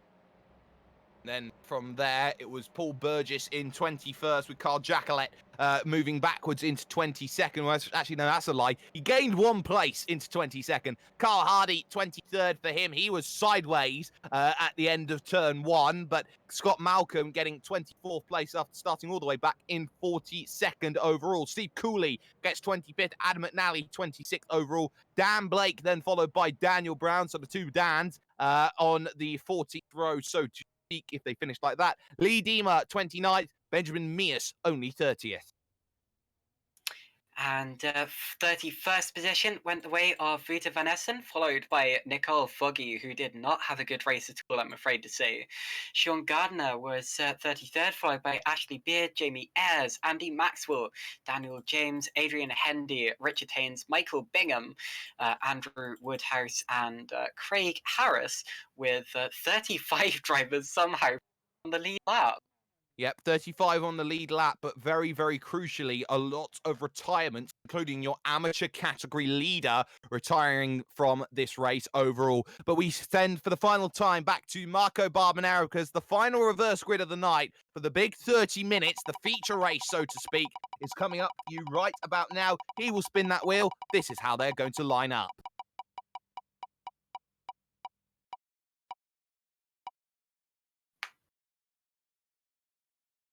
It's 10 again. So for the third race in a row, it is a 10-car reverse grid. You can't write this stuff. It's almost as if we fix this sort of thing. No, we don't. That is completely random. But it will be Chris Danes, who will have himself on pole position, Robin Haase in second, and that is absolutely astonishing. A bit of history. 3 times it's come up 10, and you might as well be Ty Dillinger at this point. Or shall we say the other name that he has now. But we're going to step aside for a moment. We'll be back with the 30-minute feature after this.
Welcome back, ladies and gentlemen, to the British Sim Racers TCR Sunday Cup Race 3, the big one, the 30-minute that is coming up here for you with Forever Sim Racing. It's Shakespeare and Caitlin Penny in the commentary booth with Marco Barbanera on the cameras. Your graphics brought to you by Force X Designs and all the magical work that they are capable of doing, as well as the music that you have heard today by Violet. Make sure that you check out her music on SoundCloud. Sorry, not on SoundCloud. You find it on Spotify and you find it on Bandcamp as well. And also make sure you go to a Kickstarter fund because she's looking for a new place to live at the moment, just having herself through a few tough times. So make sure you give her a little bit of a hand moving on forward. But race 3, and for the 3rd straight week in a row, it's a 10-car reverse grid for race 3. And I think if you are looking for the magical name that I was trying to find, it's Sean Spears. If you're Sean Spears, you're elated. If you're anyone else,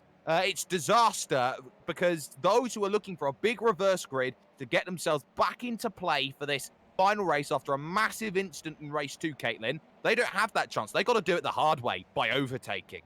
Yeah, totally, and they're going to be coming from a long way back as I'm looking at Foggy in particular, the championship leader coming into this round, starting from second in the championship coming into this round, starting from well down the order. And there are plenty of other drivers who are really going to have to fight for it as well. I'm expecting one of the drivers who's most elated about this reverse grid to be Haza, because of course we saw how quick Haza was in race 1. He was our race 1 victor, and he's going to be starting on the front row of the grid in 7th place. So definitely look out for him at the very start. I reckon he's going to stand a great chance of taking the lead in the early stages. Certainly Everyone in, does. sorry, Well, yeah, sorry, I've everyone in stolen the your top thunder 10 there. is going to very much like that it wasn't a larger reverse grid. Although, of course, this is a half-an-hour race, so it's longer and more chance for things to happen. Sorry about that. No, it's no problem at all. But as we know, these races, it's always going to be a lot tougher. There is no need to come down in and get yourself more pit stops or anything like that unless you run into damage. They'll be running with more fuel in the tank. It has the capacity to work with. But very, very crucially when it comes to this, it's the tyres that you start looking at. They go off, really, around that 6-7 lap period. But anything after that, you're now trying to play tyre conservation and trying to stay as consistent as possible. And the longer that a race goes on, the more difficult that becomes for drivers. So we'll see just how those tyres are going to hold up for everybody in this field. 10 seconds then before we take ourselves over to the starting grid, the final starting grid of the night. And of course, as it was in race 2, I'll take you through it very quickly with a 1 minute and under grid rundown. This is Road America. The next driver to win takes advantage to Donington Park in the national track, which is institutionalized in touring car racing, just like this one. The grid then as follows. Chris Danes will be on the pole with Robin Hassett alongside Robert Lundgren and Kip Stevens 3rd and 4th. Cesare Rizzo starts from 5th with Jim Flanagan 6th. Charles Kellyman 7th. Cedric Nebelshek in 8th. Adam Bath Knight and Johnny Brandon rounds out the top 10. Niels Carstensen and Anthony Jacobson are on row 6. Row 7 is Steve Hefford and Joe Mitchell with Jason Plato and Adam Hedgecock. Following that, Janowski, Roberts, Leggett, Sampson, Burgess, Jackalette, Hardy, Malcolm Cooley, McNally, Blake, and Brown make it 28. Lee Deemer and Benjamin Mears. Then it's Wouter van Essen, Nicole Foggy starting from 32nd. Then Gardner, Beard, Ayers, Maxwell, James, Haynes, Bingham, Woodhouse, and Harris make the 41 that take the starting grid. And that start can happen anytime but for now. But Johnny Brandon's going to wait as long as possible then to get himself on the grid and get himself ready to go. He was one of the last drivers to get himself into session. So we'll see if he makes it onto this 1 minute starting grid, which he will not, which is very, very crucial. He will not make it onto the starting grid. Engine notes rise then for round 9 of the championship. Green flag, and let's get going. Slow start from Lundgren. He really bogs down, and Rizzo zooms on by as Haasa on the racing line takes the lead away from Chris Danes, who is there on the dirty side of the grid. A huge accident though back. Bath caught up in it, as is a whole host of vehicles, and there's a huge wreck. It's blocked the track. The track's jammed. The track's jammed. And Adam Bath just about makes it through, but a whole host, about a dozen vehicles out already. They're still piling in there. There's cars pointing backwards and sideways, and the track is completely blocked. That would certainly be a red flag if this was reality. And so many drivers are going to have damage. So many drivers are going to be held up in all of that, especially, or even some drivers who probably could have challenged in this race. But a great start for Robin Haas. I told you that he might take the lead here. And side by side for second there, Chris Danes is going at it with Rizzo. Rizzo. Rizzo's already made his way up to third there. Caution's come out. So that big incident in lap 1, they've decided for the first time that an accident is so big here in BSR TCR that we're having a caution flag come out. So this field will bunch back together again, and it is disaster for Chris Danes. A caution has been thrown, and just like that, we're going to bring ourselves back together once again. And I think we just reached the tipping point now, which says, okay, cautions can be thrown. We can put a safety car out there. So Robin Haas will have the lead. But crucially, what this does here, Caitlin, is it takes a lot of time off of the 30-minute.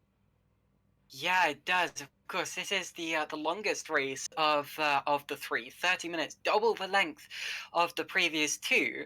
And this caution here, I'm not sure how long it's going to stay out for, but it's possibly going to bunch the field up a little bit. It's definitely going to put them into a clear order, as you can't run side by side under caution, and it certainly makes our job easier because we'll be able to see who's who at the end of the first lap and what the order is, who's been significantly affected.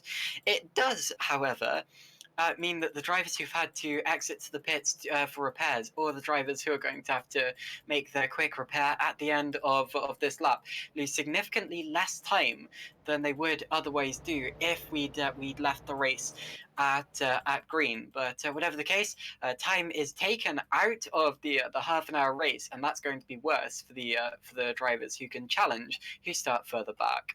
The iRacing Porsche first safety car then will be taken out of pit road in a moment. We'll pick up Robin Haas as we will go under caution for the first time ever on a road race here on Forever Sim Racing. So here's your history first, ladies and gentlemen. Where were you when the first safety car came out? The answer was Road America here at Elkhart Lake. So Robin Haas has the lead. It's Chris Danes in second and Cesare Rizzo in third. Kip Stevens has gone nowhere. He's in fourth place at the moment. Cedric Nebelshek has gained 3 places. He's up to fifth. Jim Flanagan currently in sixth position with Charles Kellyman seventh. Jason Plato has moved up 7 up into 8th. Robert Lundgren dropped 6th to 9th as he had a terrible start. And the top 10 currently rounded out by Niels Carstensen. Your biggest gainer, though, is Ashley Beard, who's having a terrible weekend for Excite Energy and their iRacing team. Excite Energy, of course, a lot more famous when you look at the FIA World Rallycross Championship and what they do there, but up 20 places off of that big fracas at the start. Yeah, I've got no idea how I managed that. Must have just managed to go around the outside of the accident as it was going on. But whatever the case, one interesting thing that I've noticed is that there's no safety car. It's just a full course caution. And that means that the pack... Oh yeah, no, I see it now. Sorry, my apologies. It wasn't showing up on my screen before now, but it is now. So the gaps are going to come down. They were remaining stationary before, but this is going to bunch the field up, and we're effectively going to get a rolling start, which should theoretically be cleaner and easier than a standing start. I'm very much touching wood as I say that.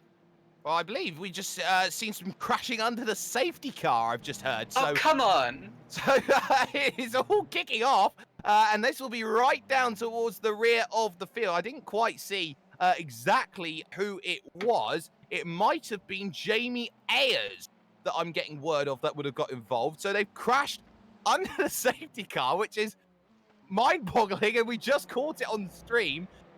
Oh, my word. This is absolutely ridiculous. I think everyone needs to go away from this. Just really, I don't know, sleep a lot, get more rest, get more practice, I suppose. Just don't do this again. Oh my word, what a race weekend we are witnessing here with BSR TCR.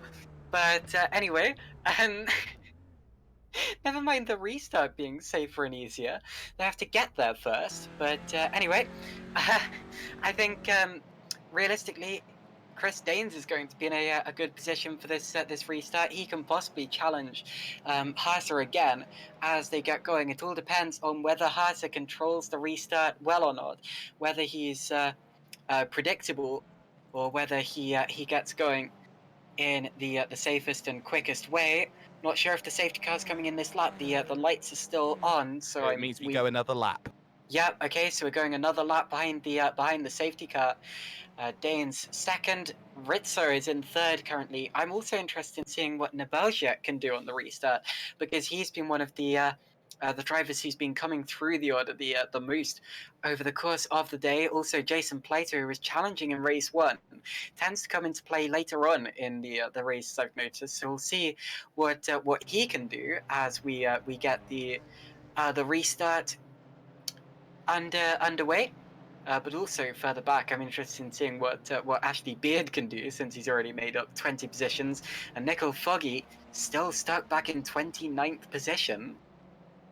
I think Foggy was involved actually as well in that massive crash under the safety car as well. So Nicole Foggy's night, he struggled in the 5th round of the championship, the second race at Silverstone, and he did wonders to get back through the field in the 3rd. Now here in this 3rd race, he's just had 2 straight bad races, and this is giving the Nebelsiak a massive buffer at the moment. Let's not forget that Johnny Brandon didn't take to the start, and his race was all but over, so he's not going to get anything out of this one. He'll get 41st and minimal points, so this is going to allow Robin Haase to close down in the championship, as well as Ashley Beard. And Ashley Beard, who's not had a good night, mind you, is going to be able to bring those points back. Of course, this being an iRacing safety car and not a manual safety car, so to speak, safety car period is mandatorily going to be 3 laps worth of race. So the lights are now off on top of the Porsche iRacing first safety car, which means we will be going green this time by under the pace and the tutelage of Robin Haase. Yeah, lights are out on the safety car, so it's all down to Robin Haase now to control the field and get going when they restart. I've noticed that Kip Stevens has been hanging well back from Cesare Rizzo all the way through the safety car period. He's going to have to really launch to get onto the back of Rizzo and use his slipstream down the straight to try to get up into the top 3 positions. Possibly just trying to stay back now to avoid any more contact. But whatever the case, through they go. I've also noticed that a couple of drivers have lost plenty of positions, even up the head of the field, such as Robert Lundgren, who got that poor start. Also, I've seen that a lot of places were lost for Adam Barth at the start there as well. I'm not sure if he got involved, although he was one of the drivers who really benefited in race 2. It certainly did. Okay, so that'll be why he's dropped positions, and he may well try to launch a recovery drive from 15th position in this as well. Well, we'll see how they go as they make their way, the leaders do, towards the carousel, and some big incidents early on. The safety car has spared some blushes, but for quite a few, not too many others out on track. So they have all got to make sure that they are clean and calm from now to the end of this event, and there will be a lot of work done by the protest team for a big incident. And as we all know, bigger incidents mean a lot more points get lopped off of your championships overall. So you got to make sure that you do not run into any issues at all when you're out there racing. Remember, Robin Haase has a race win to his name. He won round 7 earlier on tonight, so he's looking to get 2 victories for Rennsport Online. But of course, he does have to fight one of his big rivals, and it's his own teammate, Cedric Nebelsiak. They fought well during round 6 of the championship at Silverstone as they put on a clinic for a form finish for Rennsport. But it's not going to be as simple as that. Cesare Rizzo wants to fight hard.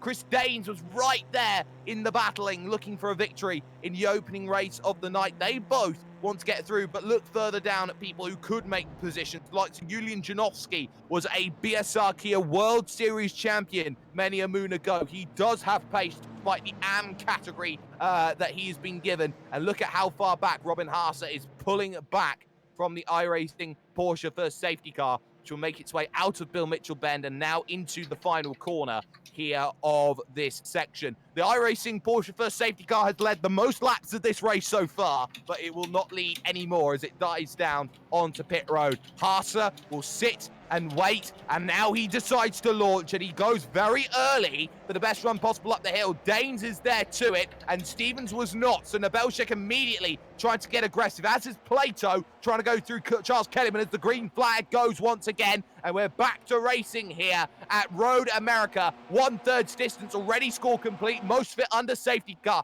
Nebelshek on the outside immediately goes through Kip Stevens, who lifts and lets him go, but they're not going to let go between Kellyman and Plato as Plato makes his way down the inside, comfortably getting that one sorted. Lundgren and Carstensen now side by side as the third of the Rennsport Online cars trying to find a way through, and can he get it sorted? You bet he can. So Carstensen makes the move. We're back to green. Side by side further back as well. I believe that was over 10th position there. It was Lundgren passing Carstensen. Oh, yeah, lead is going at it. So we've got Danes alongside Robin Haase for the lead. Haase holding the inside line. He saw Danes coming, and Danes now goes for a switchback. Does get a better drive out of the corner. The next turn, of course, is a left-hander, so he doesn't get the ideal run there. Did I just see someone else going off in the background? I believe a red car went for a bit of a spin. Whatever the case, further up we've got is that Plato side by side with Flanagan. I think he's made that one stick. No, not quite, not yet. Very close between those two as. Rizzo, I think, loses another place. Yes, he does, as Nebelshek moves up into third position. 2 Rennsport Online cars on the podium. Nebelshek on a tear, as he traditionally is. Knows Foggy's in the background, and now he can just stretch his legs and stretch his championship lead, which he knows he needs to do in order to make sure that he gives himself as much of a buffer as possible for the mid to late rounds of this season. Haase leading this one. Second is Danes. Third now Nebelshek with Rizzo in fourth position. Look at Niels Carstensen though, all over the back of Charles Kellyman, trying to make a move, trying to get it done at Canada, and he looks at Canada to try and get it done. And how deep on the brakes is Charles Kellyman. He is very late, but he's got nothing on the exit to work with here, as here is going to be Carstensen around the outside and comfortably picking up the position. So good work there with James Leggett now thinking about what's the best way to think about next positions here out on track. But for the time being at least, your top 3 starting to break away, and it is now Nebelshek looking at the back here of Chris Danes for second in the Brittech Sim Sport car. So after that lap, they're separated by just 0.3 of a second, but Danes is right on the back of Haas as well, heading to turn 1. It's 3 for the lead at this point in time, and as they exit turn 1 and head towards turn 2, I believe it's Nebelshek here, who looks more racy, looks as if he's about to pull the move, goes to the inside of Danes, leaves the braking later. Danes sees him coming, and that's relatively easy there. No disrespect to Danes for Nebelshek. Well, no doubts there. Just wanted to lift off and get the free ride towards the podium. He will be using the Nebelshek and Haase to get away from Cesare Rizzo, who's currently a second back and off of the draft and clinging literally onto the fringes of it. So no dice through turn 5, no changes of position, but Carstensen taking a very wide line in the middle of that pack. This has really calmed down the field. Here's Dan Brown thinking about a way past Adam Barth, who has now only lost 6 positions off of his start and his massive accident that he was part contributor for, but I won't apportion blame. I didn't see it fully, as Dan James thinks about going down the inside. This is a Benjamin Mears, and he gets the move done. Adam Hedgecock now and Nicole Foggy also wanted to get through on Mears. This is a little lower down for about 23rd, 24th. And can they find a way through? Hedgecock's going to leave no room here to Nicole Foggy. You've got to be brave on the brakes through the hurry downs. And look at that, Mears way too brave. And in fact, too brazen. He's lost many positions there as Woodhouse starts to attack. Woodhouse attacking further back. Getting closer to the back of his rival around the outside of the carousel. It's a difficult place to pull a move. You really need to focus on your exit. And of course, the next corner is the kink, so that's another really tricky place to overtake. You generally have to wait until Canada corner. Someone else has run over the grass ahead of them. Was that Richard Haynes maybe going a little bit wide? Side by side further up, Brown and Mears go at it for 17. Certainly do, as Brown and Adam Bath now trying to attack, so they're still going on their way and doing a very good job of things at the moment. But Plato looking to get aggressive next now. His next challenge, get past Kip Stevens, the enigmatic man himself from Bermuda. So is there another look? He's looking at the inside to try and defend. I think this may just be a lift, a choreographed lift, and again for Kip Stevens, a choreographed lift there, and says, I know you're quicker, I'm not going to risk fighting it. I pride myself on consistency. That's why he's top 10 in the championship at the moment. But wide goes one drive. That's Janowski, who loses 4 positions for his trouble, and there was contact. He tried to shut the door on the AM category leader now, Yes. James Leggett. Bit of issues there for him. The bit of netcode as they go through, as Sorry they to continue interrupt on. you, but Nebelshak has the inside line here down to turn 5, so he Nebelshak's does. going for the lead up the inside of Haas. He's got the line. I'm surprised that Haas left the door open there, but he left it wide open, and Nebelshak said, thank you very much, taken and done and dusted. Well, that is a formed move between two teammates, Nebelshek and Hasa, as those two are really championing themselves as they did just a week ago at Silverstone. So it's now Chris Danes in third still, but Hasa second and Nebelshek leads. But there isn't the same security as they had a week ago, because they don't have the big gap over everyone else in the field. Danes is going to be there as there's a mistake for Cesare Rizzo coming out of turn 8. Oh, he got a massive tank slapper on, and he drifted it through the corner. Get your Eurobeat on, Ches, as he then loses the 1 position as he goes through and now tries to chase it back down. So Rizzo there losing time, losing a place. He's got Kip Stevens directly behind him as well. Stevens lost time on the restart. Looks a little bit tentative to get going, and it ended up costing him. He's now got Plato and Carstensen right in his tail as well. Actually, sorry, Plato is ahead of them, isn't he? So it's all changed there at that portion of the circuit. And I tell you what, Plato's had a great race so far. He's come up from Samson's 15th on the grid. Martin Sampson's off in the background as they were heading through Canada corner. Sorry, I just caught this one out of the back of my eye. He got down the inside, couldn't stop it, and bang, Sampson hits a whole piece of Janowski going through, and that was not going to be helpful. That was side-on impact as well, which is the worst type of impact to have. Sorry, head-on impact, the worst type of impact to have, as they now hit lap 7, and now looking towards the final third of this race in the next lap or so. So this is how the field looks. Nebelshek leads, Haas second, Danes third. Then it's Plato, Rizzo, Stevens, and Carstensen now in 7th. 8th for Flanagan, 9th for Leggett, and the top 10 rounded out now by Ashley Beard, who's got away through now on Charles Kellyman. But keep an eye on this, right? Niels Carstensen could very easily have 3 Rennsport cars inside the top 5. Yeah, I'm also keeping an eye on the leaders, because they're getting very, very close, and Haas might be to go for it, because if he doesn't, then Danes is going to come through, and Haas there goes to run the inside. Nebelshak making that very easy there, as more crashes go on further back. But yeah, Haas takes the lead straight back there from Nebelshak, as they've got Danes scrapping for his life to go to get up into P2 here. Well, they're trying to get into P2 as they battle it out, and for the moment, he'll be just happy to sit on the rear and wait for his time to bide, because he's not got to fight against one RSO driver. He's got to fight against 2. Rennsport Online are often credited as the Mazda Kings of the Nürburgring. They have never been beaten at the Nürburgring, and it shows because they are just so good when it comes to that track. And if they are the best at the most toughest track in the world, that the old Nürburgring, then you know that at any track, they are strategy maestros, and they will try and work to the best of their abilities. Go at it. Back to Carstensen, though. Still sat behind Kip Stevens. Still thinking about how to get by the, quote, privateer in this series. Normally runs with Automech. On the brakes he goes, but no dice then for Stevens as he keeps himself in that position. But he's starting to drop Cesare Rizzo here, which is the big worry about this pack, allowing 4th and 5th to break away under the pace of Plato. Yeah, and there's a big gap between 3rd and 4th as well. So we've got a couple of groups of cars forming. It's very much like pack racing within those groups. We've seen them swapping around due to slipstream, much like you'd see in a NASCAR race or even a cycling race. And I think we're about to see it again, actually, as Nabelshak is going to Bumping. be yeah, bump drafting Hazard, pushing him forwards, and that's just to. I think they're working together to try to lose Chris Danes here.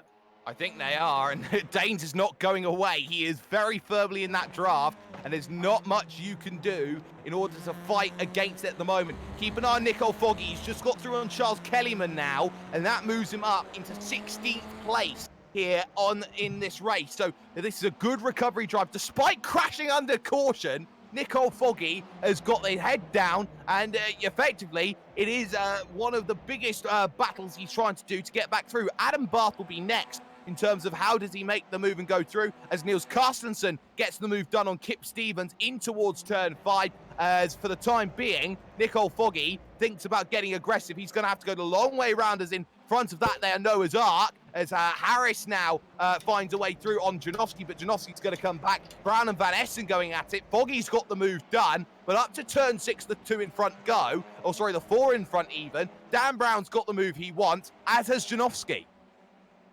Yeah, both make the move, both get up into higher positions. That's over 9th, 10th, I believe, at this point in time. But, sorry? You would be correct there, as Ashley Beard now starts to fight with James Leggett, the AM category leader. Yeah, of course, there's not really that much difference between the AM drivers, the pro drivers in this league. It's all down to experience and ability, and it's decided before the series starts with help from the community evening and all of that. But Leggett now side by side with Beard down towards Canada corner, and it looks to me as if Beard's made that stick there. So get up into 9th position, and the next car ahead of them is about 5 seconds up the road. So in the few minutes we have left, about 9 minutes remaining, that's looking pretty unassailable. It is at the moment, and that is going to be a big hurt. So a lot to do in the next 7.5 minutes even. We're counting down at this stage, but of course, you've got to work out where that last lap is going to fall. So still a lot of time, but look at Cesare Rizzo right now in the battle for 4th place, not willing to fall away from Jason Plato. He can't break away, same as Chris Danes at the moment, who cannot be dropped by the 2 Rennsport drivers, Haase and Nabelshek. For the time being anyway, it seems that the battle for 4th still very much on. I think a lot of drivers waiting for this last lap for fireworks. Fireworks inbound, I'm sure. We've seen last lap in both of the 2 races so far. In fact, fireworks through the entire thing, I suppose you could say. Rizzo right on the back of Plato has been hanging there for the entire time, and still the top 3 are right together as well. So things could happen in any of those scraps. Carstensen, Stevens, and Flanagan still going at it for 6th position in that as well. And Beard and Leggett still not separated for 9th and 10th either, as Beard attempts to get away from Leggett. There's fights going on up and down the field, and that's the advantage of having a 40-car field. It means that wherever you are in the order, you're always going to have someone to race, and there's no way that you're ever going to be lonely or bored or anything along those lines. And I'm sure that we're yet to see some of the action still to come in this race.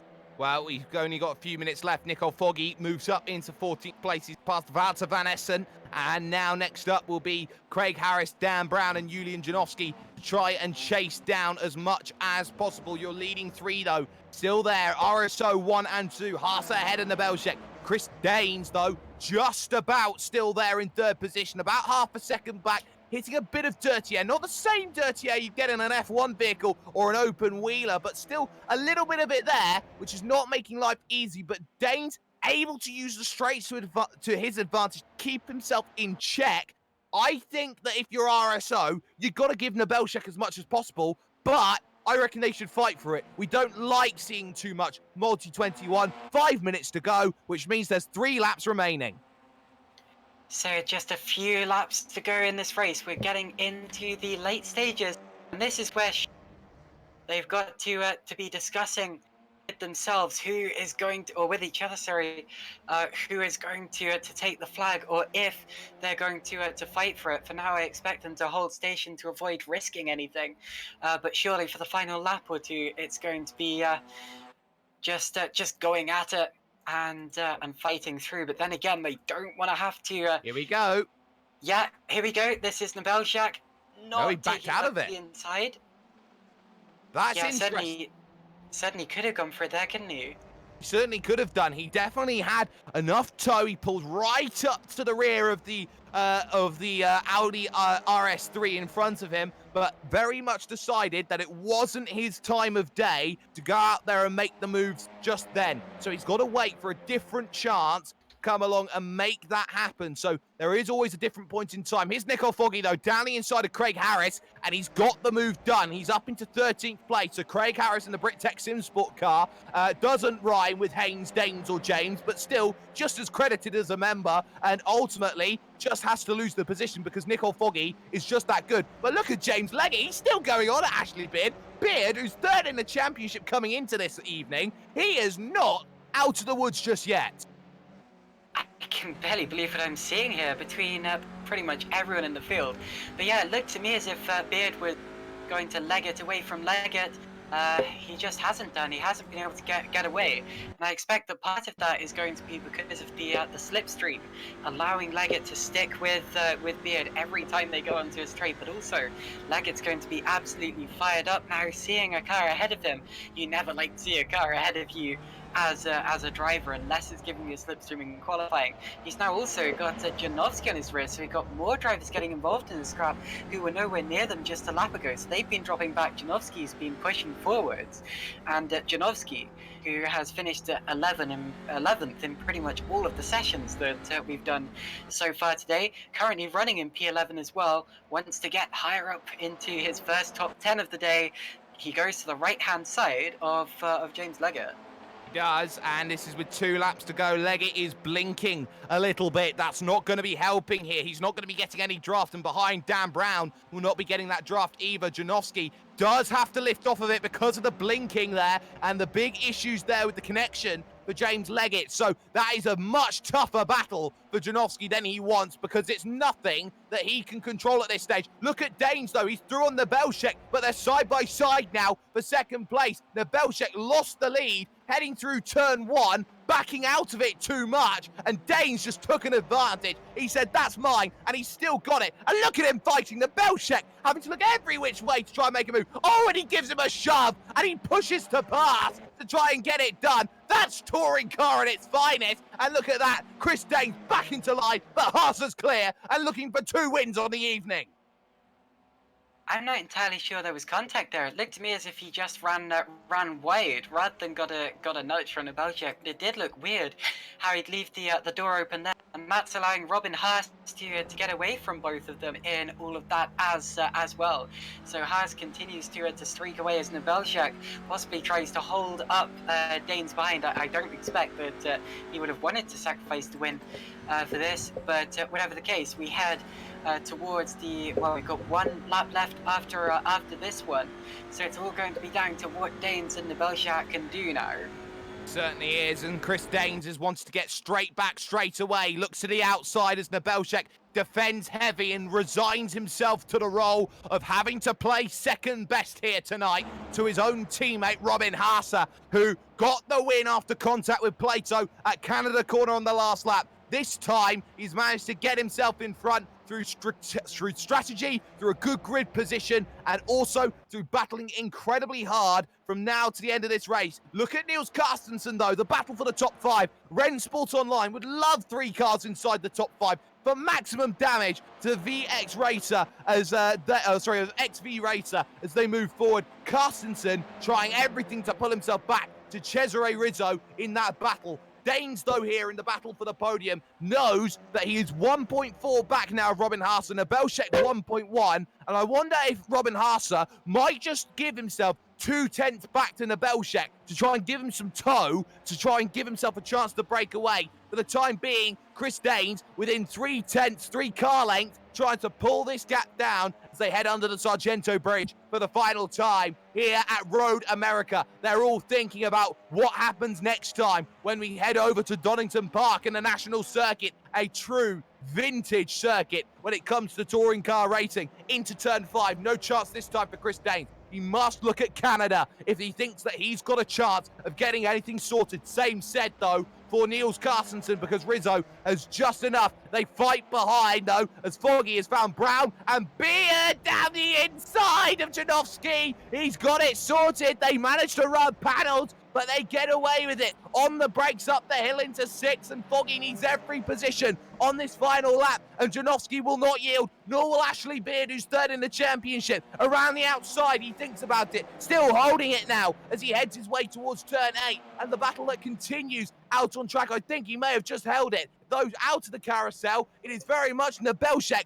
pulling away with this one. Chris Danes absolutely nowhere. Carstensen all over the back now of Cesare Rizzo, and thinking about the kink. You don't go too wide at the kink, and he chooses not to, which is the key fact in terms of how he wants to battle it. So Rizzo has to play the defensive card. Nebelshek swarming back in on Robin Haase. How will they form finish? Will they go for the multi-finish and change the positions around? We still do not know as they make their way to the run, as they make their way towards the line. Nicole Foggy now trying to deal with battles here as Dan Brown tries to get through on Ashley Beard, and they make contact. But to the final corner goes Robin Haase and Cedric Nebelshek. Up the rise they go here at Road America, and a form finish again. This time, let's flip the mirror image around, and just like that, Robin Haase wins race 3. Nebelshek second, Danes in third.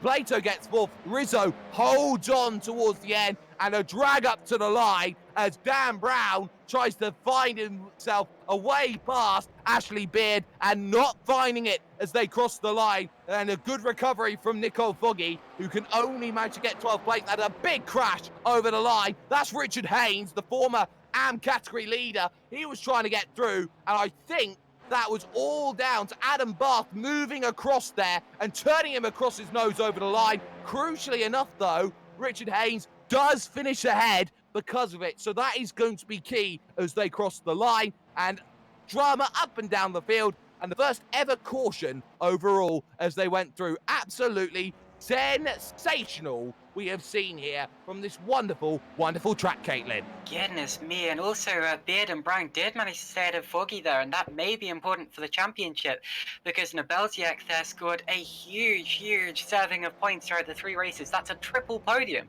for Nebelshek, unbelievably, and Foggy, I'm afraid, could not get through to the top 10. He only scored 1 top 10 today. He's lost a lot of points in the championship.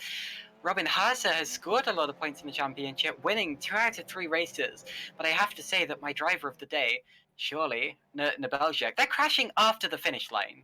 Of course they are, because it's the British sim racers, and how do you celebrate a good night of racing by just taking it out on your rivals, so to speak. But official classified results then here from the magical track of Road America is as follows. Robin Haase picks up his 2nd win of the night as he makes Road America his domain. He wins by just under a 1/10 of a second in a form finish with his teammate Cedric Nebelshek in 2nd position. Chris Danes finishes this one off in 3rd place. It's Jason Plato who gets 4th in the end, with Cesare Rizzo rounding out the top 5. Niels Carstensen makes it 3 Rennsport cars inside of the top 6. 7th would go to Kip Stevens, with Jim Flanagan in 8th. Julian Janowski, the Bulgarian, getting himself into 9th. And Ashley Beard rounds out the top 10, a gain of 24 positions overall. Sorry, P11 is Daniel Brown, followed by Nicole Foggy, who loses a lot of points to his main rivals today. Craig Harris is 13th, followed by James Leggett, Walter Van Essen, Richard Haynes, Adam Bath, Andrew Woodhouse, Daniel James, and Lee Deemer make up the top 20. And in 21st will be Carl Jacquelet, who gained one position again. So he's gone from 23rd to 22nd and 22nd to 21st. So little by little, Carl Jacquelet making his way up through the grid. Let's hope he starts from 21st and gets up to 20th when it comes to Donington Park. Adam Hedgecock gets 22nd with Charles Kellyman in 23rd place. Adam McNally then 24th overall with Paul Burgess in 25th. Cooley getting a 26th place finish in the end with John Roberts finding himself in trouble 3 times over the course of this weekend. It's not been the weekend that the gentleman John Roberts has been wanting. Benjamin Mears gets 28th with Martin Sampson 29th. Joe Mitchell rounding the top 30. 31st place went the way of Michael Bingham, followed by Dan Blake, Steve Hefford, Jamie Ayres, Carl Hardy, Anthony Jacobson, Scott Malcolm, and then further back and not finishing on the lead lap, Robert Lundgren, who got a poor start and got involved in several incidents. Andy Maxwell was P39. Then it was Sean Gardiner and Johnny Brandon, who retired on the very first lap of the race. He didn't even make it to the start line. That's how early that Johnny Brandon's plan fell apart there. But some fantastic racing for some right reasons and some wrong reasons as well. But you have to say it's British sim racers all the way. We are back in 1 week time, ladies and gentlemen, as we go to Donington Park. But we are going to bring in a driver for interview. Got a top 5 finish to his name overall. Will be very, very happy if Discord decides that it doesn't want to not respond to me. Cesare Rizzo will join us here in the commentary box. Ches, a top 5 and really a very difficult race, mainly because it's the first caution of the season. Yeah, that was unbelievable, that last race. Unbelievable. I mean, the caution came out, and I thought to myself, oh, because I was hoping I heard my teammate shout that there was an accident, and I thought, right, we can get a breakaway here, the three of us, because I knew behind me there was Niels coming up, and there was Nabelsiak as well, and yeah, the restart went okay, but then the front two guys just pulled away, and then it was damage limitation, and when I got um, Niels behind me on the second last lap, I was defending for my life, man. Well, you were defending for your life, but more importantly than that, though, 2 very solid finishes then in races 2 and 3. Another small reverse grid coming to your favor, so to speak, but ultimately, some very tough racing out here today. Road America, a track which is very narrow, not many margins for error, and a lot of drivers coming up into error. Do you feel like the familiarity of Donington Park coming up next week is maybe going to tensions in terms of how drivers go out there and approach racing? I think, to be honest with you, Jake, I think one of the biggest issues is that, yes, Road America is a very, very technical track. And, you have to be pinpoint precise with your braking, your accelerating, your turning, and being careful not to burn your tires out. So next week, I think the familiarity with Donington, I predict that there's going to be bigger accidents, because there's going to be a lot more confidence, a lot more complacency as well that's going to step in. And I think that final chicane, we're going to see a lot of action around there. But yeah, for myself and the rest of the team, yeah, it's a familiar track to us. It's a UK track that we race a lot. And yeah, I think we'll be holding our own around there fairly well. And well, holding your own for the Momo team, you head over to Donington Park. You're looking for good results, but some very strong points you can take away from this. Before we let you go, shout out sponsors, anyone you'd like to thank, parents, grandmas, cats, dogs, whatever it may be. Who do you want to thank? Just like everybody watching, yourselves, obviously. Caitlin, welcome. Thanks for coming along. Thank Um, you. Yeah, absolutely. And then obviously my teammates, they've done a stellar job today. And we welcome Kip Stevens. He's on board with us now from this race, because some of the other guys have dropped out. So apart from that, not real shout out. Just obviously the organizers, Lee Dima. Thank you very much for putting this on. It's fantastic. And look forward to next week. Well, Cesare Rizzo there joining us with a top 5 finish for the Momo team. But Caitlin, final thoughts as we bring proceedings to a close. Just absolute carnage. I cannot believe what I witnessed today. But anyway, well-deserved points for the drivers who finished at the top of the order. A great double victory for Haase. and also a fantastic triple podium for Nebeljak. Congrats to everyone who managed to finish with decent points in those races, and thank you all for tuning in. I am very much looking forward to next round at Donington. That will be in 1 week's time, same place, 8 p.m. British Standard, as we see more action. But a massive thanks to those who get it done for us. Firstly, to ForceX Designs and the work that is done by Scotty Briscoe. He does wonders with the graphics, so a massive thank you to him, as well as to Violet Pony, who has been in the chat with us for race number 3. Make sure that you help out her cause on Kickstarter, as well as for getting her music on Spotify and on Bandcamp as well. And that is the music you've heard for this broadcast. From Marco Barbanero behind the cameras and Caitlin Penny to my left-hand side, I've been Jake Sperry, and Road America is Haas's domain as he picks up 2 big wins, and he gets himself exactly what he wants, a chance to cement 3rd and potentially 2nd in the standings as Donington Park becomes the next big bastion as we mark the 1/3 distance in the championship after those 3 races. Remember, ladies and gentlemen, we all are forever.